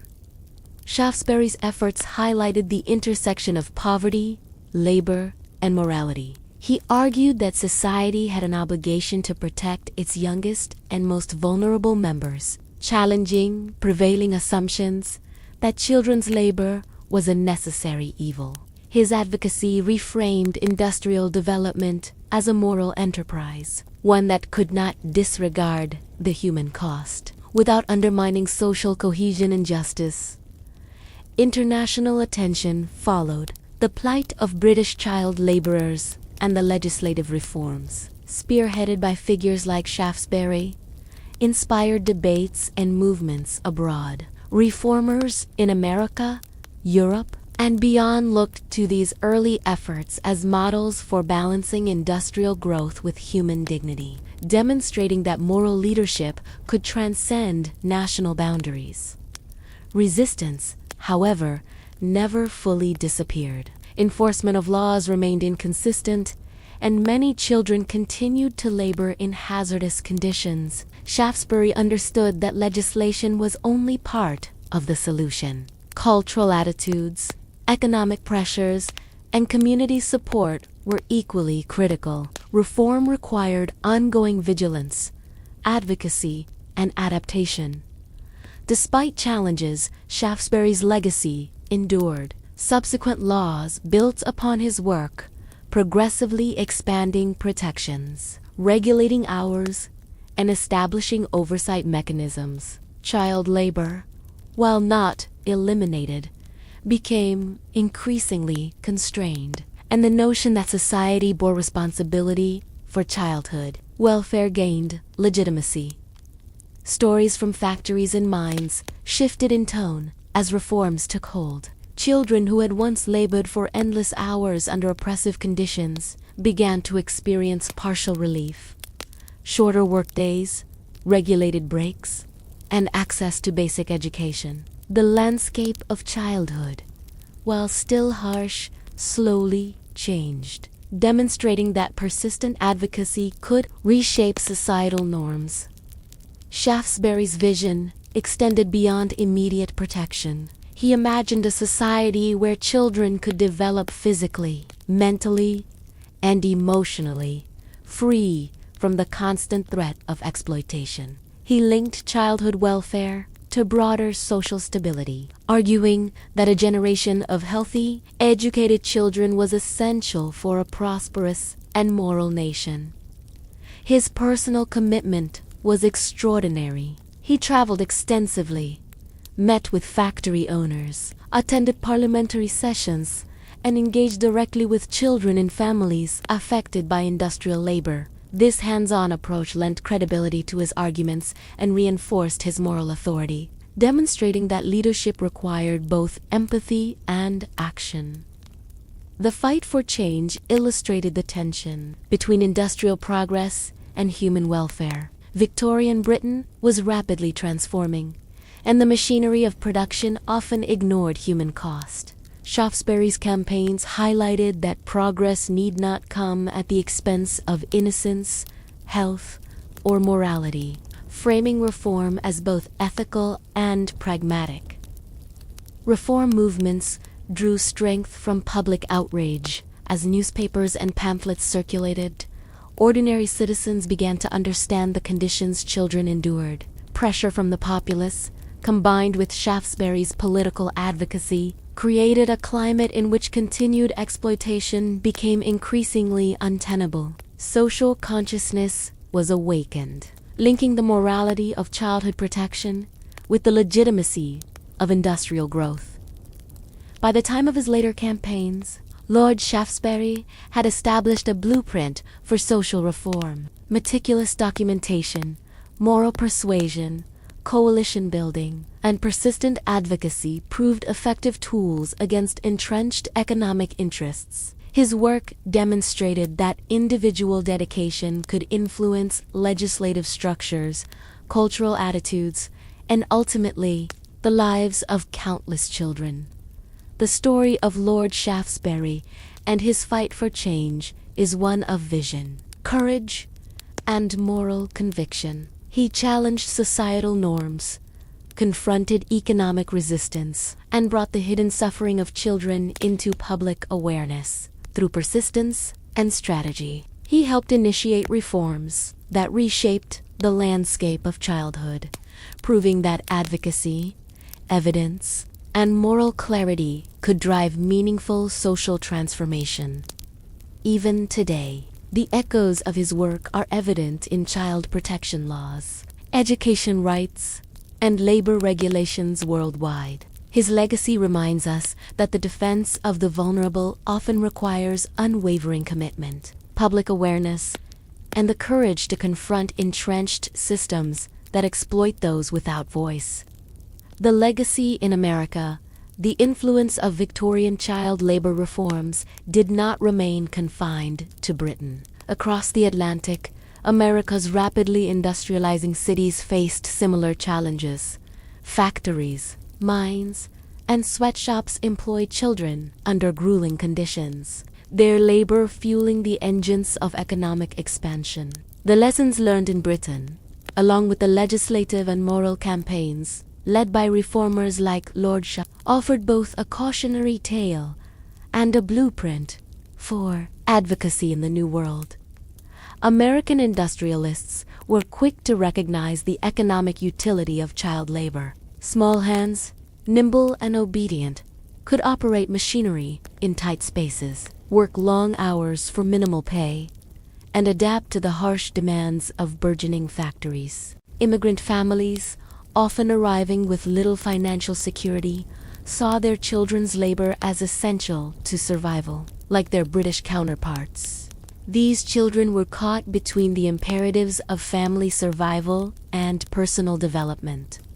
Reports of harsh conditions in American factories often mirrored those documented in Britain. Young children worked in textile mills, steel plants, and coal mines, subjected to extreme heat, dangerous machinery, and exhaustive hours. Injuries, fatigue, and disease were common. Yet the moral and legal frameworks developed in Britain offered emerging reformers a precedent, inspiring campaigns to reduce working hours, establish schooling requirements, and regulate industrial conditions for miners. Reformers in America drew inspiration from Lord Shaftesbury and his peers. They recognized the power of meticulous documentation, public testimony, and legislative advocacy. Newspapers, pamphlets, and reports circulated, detailing the conditions of child laborers in New England's textile mills and Pennsylvania's coal regions. Public outrage grew as citizens were confronted with the stark realities of exploitation, much like Victorian Britain decades earlier. Legislation in America evolved slowly but steadily. States began to implement child labor laws that restricted working hours, prohibited night labor, and set minimum age requirements. However, enforcement was inconsistent, and loopholes often allowed industrialists to continue employing children under exploitative conditions. Still, the moral precedent set in Britain provided a compelling argument for reformers, emphasizing that economic growth need not come at the cost of childhood. Welfare. Education emerged as a central theme in the struggle. Reformers advocated for compulsory schooling, believing that literacy and numeracy would empower children and reduce their economic vulnerability. In cities like Boston, New York, and Philadelphia, charities and religious institutions supported night schools and literacy programs, offering pathways out of labor exploitation. These initiatives reflected lessons learned across the Atlantic. Survival and education could be balanced, given sufficient societal support. Immigrant communities often faced unique challenges. Children in families recently arrived from Ireland, Germany, Italy, and Eastern Europe were expected to contribute to household income immediately. Cultural and linguistic barriers limited access to formal education, while economic necessity dictated long hours in factories or on the streets. Reformers worked to bridge these gaps, advocating for bilingual schooling, accessible education, and protections that acknowledged the realities of immigrant life. Public sentiment gradually shifted. Exposes in newspapers revealed the human cost of industrial expansion, highlighting stories of young children crushed by machinery, burned in furnaces, or working in suffocating conditions for meager wages. Photographs and illustrations brought these stories to life, evoking empathy and outrage. Citizens began to demand change, and political leaders were compelled to act. The moral arguments imported from Britain gained traction. Advocates framed child labor as not only an economic issue, but a reflection of societal values. Protecting children was positioned as both a humanitarian obligation and a measure of a nation's moral progress. The resonance of Shaftesbury's campaigns could be felt in speeches, petitions, and reformist literature across American cities. Some industries resisted change, claiming that labor restrictions would harm productivity and competitiveness. Yet reformers countered with evidence from Britain.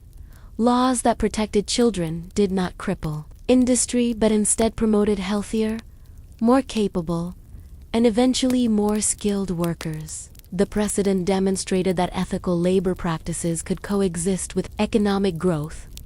Activists also emphasized the long-term societal benefits of protecting children, healthier, educated children were more likely to become productive adults, contributing to society in meaningful ways. Exploitative labor, by contrast, perpetuated cycles of poverty, disease, and illiteracy. American reformers leveraged these arguments to gain support among politicians, clergy, and philanthropists, echoing the strategies employed by their Victorian counterparts. In some regions, success was remarkable. States like Massachusetts and New York led the way with child labor regulations and school attendance requirements. Factory inspectors enforced laws, fines were levied against violators, and public awareness campaigns highlighted the importance of protecting young workers. These efforts, while localized, signaled a shift toward national recognition of children's rights.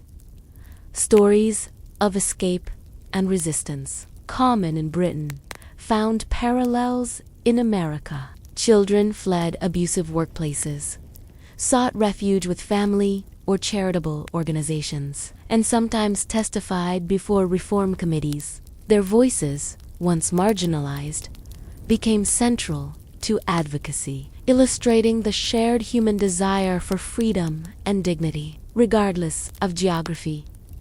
Philanthropic organizations played a crucial role. Settlements, religious charities, and early social work initiatives provided shelter, food, and education, reducing the necessity for children to enter hazardous labor. These institutions often collaborated with lawmakers, offering evidence and testimony to strengthen child protection laws. The British experience informed strategies, highlighting the importance of coordinated social action.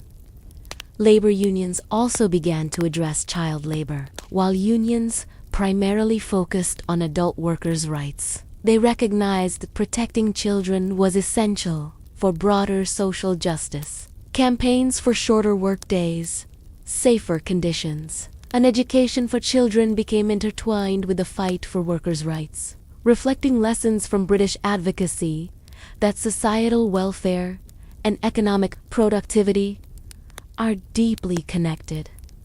Despite progress, challenges remained. Enforcement was uneven, economic pressures persisted, and many children continued to work in dangerous conditions. Yet the moral and legislative frameworks, inspired by Victorian reformers, provided tools for ongoing advocacy. The fight was neither simple nor linear, but it set the foundation for future victories in child protection and labor reform.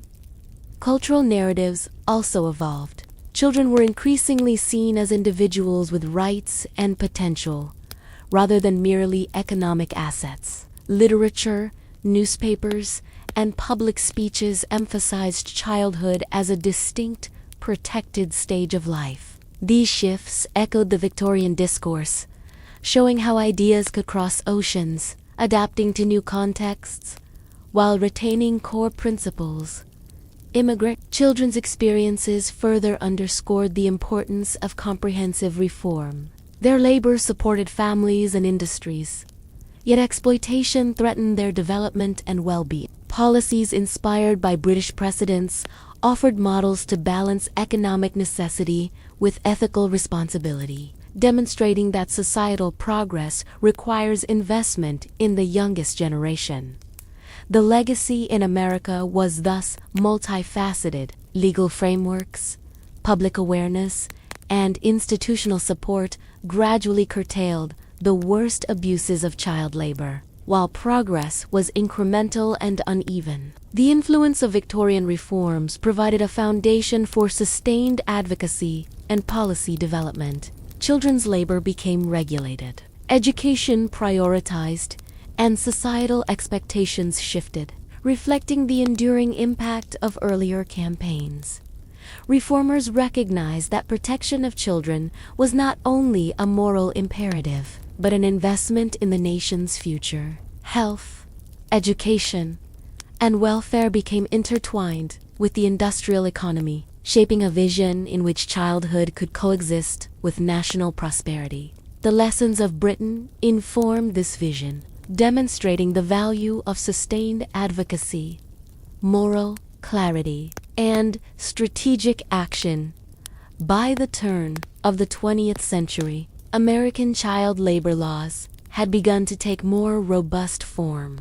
Compulsory education, age restrictions, and limitations on working hours marked a significant departure from earlier norms. These developments were inextricably linked to the moral, legislative, and practical examples set by Victorian reformers.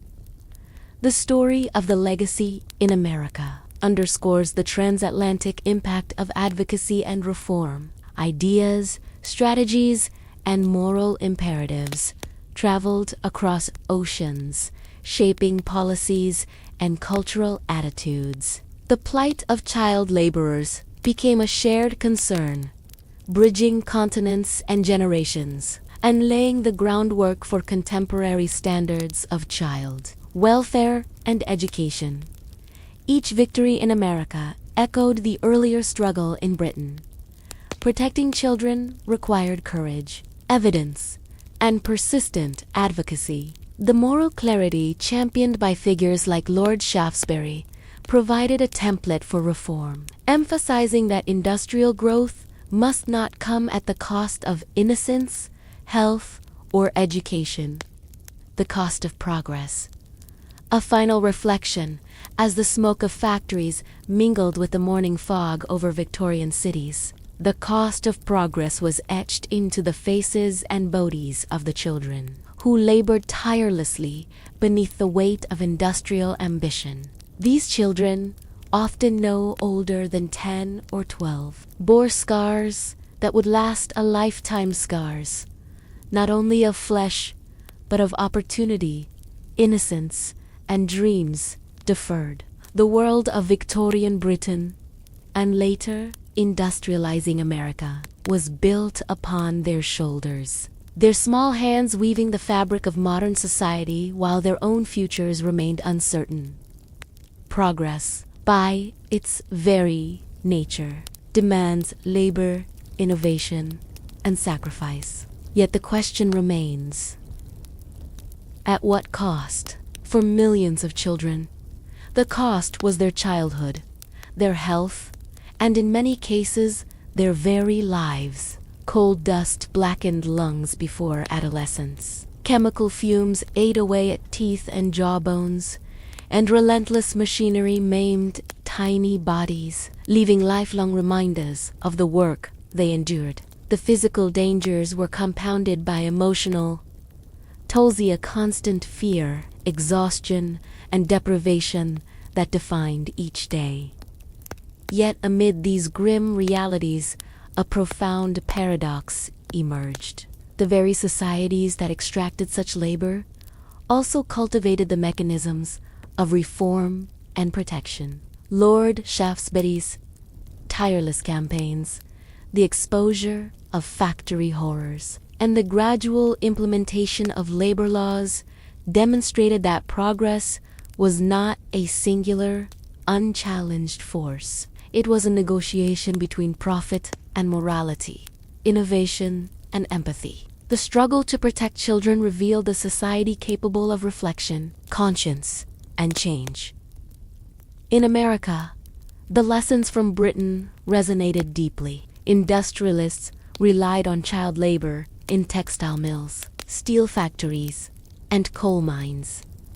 But reformers and social activists pressed for limitations. Compulsory schooling, age restrictions, and regulated work hours emerged as essential tools to reconcile economic growth with human dignity. The moral and practical challenges remained, yet the willingness to confront exploitation marked a turning point. Progress was no longer defined solely by production, but by the balance between growth and ethical responsibility. The stories of the children themselves serve as a testament to resilience. Thomas, climbing boys, and girl workers of textile mills all endured unimaginable hardship, yet many carried forward lessons of perseverance, ingenuity, and adaptability. Their struggles fueled the moral outrage that spurred societal reforms, demonstrating that even the youngest members of society could inspire change. Their voices, once unheard, became the impetus for legislative victories and cultural transformation. Daily life in the industrial age was marked by a tension between survival and aspiration. For the children of factories, mines, and workhouses, each day was a negotiation with fate, balancing the demands of labor with the hope of education, the need for food with the desire for freedom, the threat of injury with the instinct for play. This delicate equilibrium underscored the complexity of progress. It demanded productivity, yet it had to contend with human limits and ethical imperatives. Even as legislation improved conditions, the legacy of exploitation lingered. Injuries healed but left marks. Education came late, and opportunities were limited. Yet the collective experience of child labor shaped modern society, influencing labor laws, educational systems, and social consciousness. It forced communities, governments, and industries to recognize that economic expansion without moral oversight could inflict lasting harm. Progress, therefore, is inseparable from responsibility. The rise of factories, railways, and industrial cities brought wealth, innovation, and technological advancement. But it also illuminated the consequences of neglecting humanity in the pursuit of profit. The children of Victorian Britain and industrial America remind us that behind every innovation lies human effort and often human sacrifice. Their stories serve as a moral compass, urging reflection on the true cost of advancement. Yet within these narratives, there is hope. Reforms inspired by courage, empathy, and moral clarity gradually transformed society. Child labor became regulated, education more accessible, and social awareness heightened. These achievements illustrate that progress need not be a zero-sum game between growth and human dignity. With vigilance, advocacy, and compassion, societies can evolve in ways that honor both innovation and humanity. Consider the streets of Victorian cities and the industrial towns of America today. Children walk to school, play freely, and pursue knowledge without the constant burden of hazardous labor. Factories operate under safety regulations, and communities maintain systems of oversight to prevent exploitation. These advancements are the direct result of historical struggles, of voices that demanded justice, and of the willingness of societies to learn from their own mistakes. The echoes of the past remain instructive. When we marvel at technological achievements, skyscrapers, and industrial might, we must remember the small hands that once built them under perilous conditions. Recognizing the sacrifices of child laborers deepens our appreciation for the ethical dimensions of progress and reminds us that economic growth and moral responsibility are intertwined. In reflecting upon the cost of progress, it becomes clear that modern society inherits both benefits and responsibilities. We gain the fruits of industrial advancement, roads, schools, energy, and technology, but we also inherit a moral obligation to ensure that future generations are not exploited in the process. The history of child labor teaches that unchecked ambition can harm the most vulnerable, and that vigilance, reform, and empathy are essential in any society striving for sustainable progress.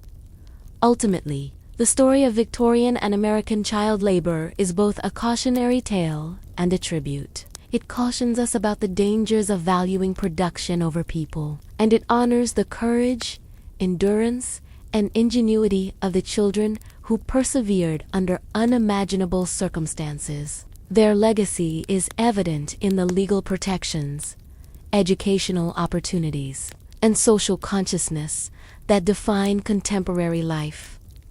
As we contemplate modern industrialization, technological advancement, and economic growth, the lessons of the past resonate. Progress without consideration for human welfare is incomplete. True advancement integrates innovation with morality, productivity with empathy, and efficiency with protection for the most vulnerable. In this sense, the struggles of child laborers were not in vain. They shaped a world that increasingly values childhood, education, and ethical responsibility.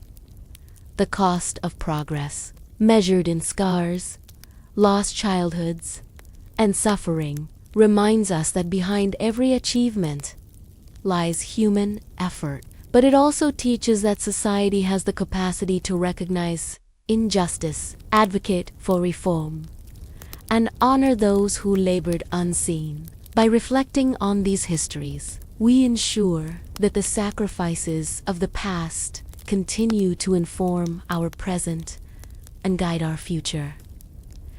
And so, as the factories quiet at night and the streets of industrial cities settle under the glow of gas lamps or electric lights, we remember the children who worked, suffered, and, in their endurance, shaped the modern world. Their toil built not only structures, industries, and economies, but also the moral foundation for a society that increasingly understands the value of childhood, education, and humane progress.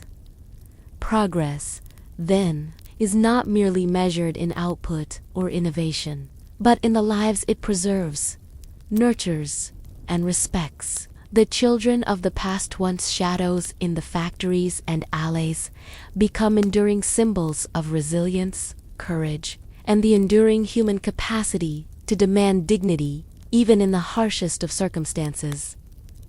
Their legacy is our responsibility. To honor it is to balance ambition with ethics, growth with compassion, and innovation with justice. And in doing so, we ensure that the story of childhood, labor, and survival remains a guiding light for generations yet to come.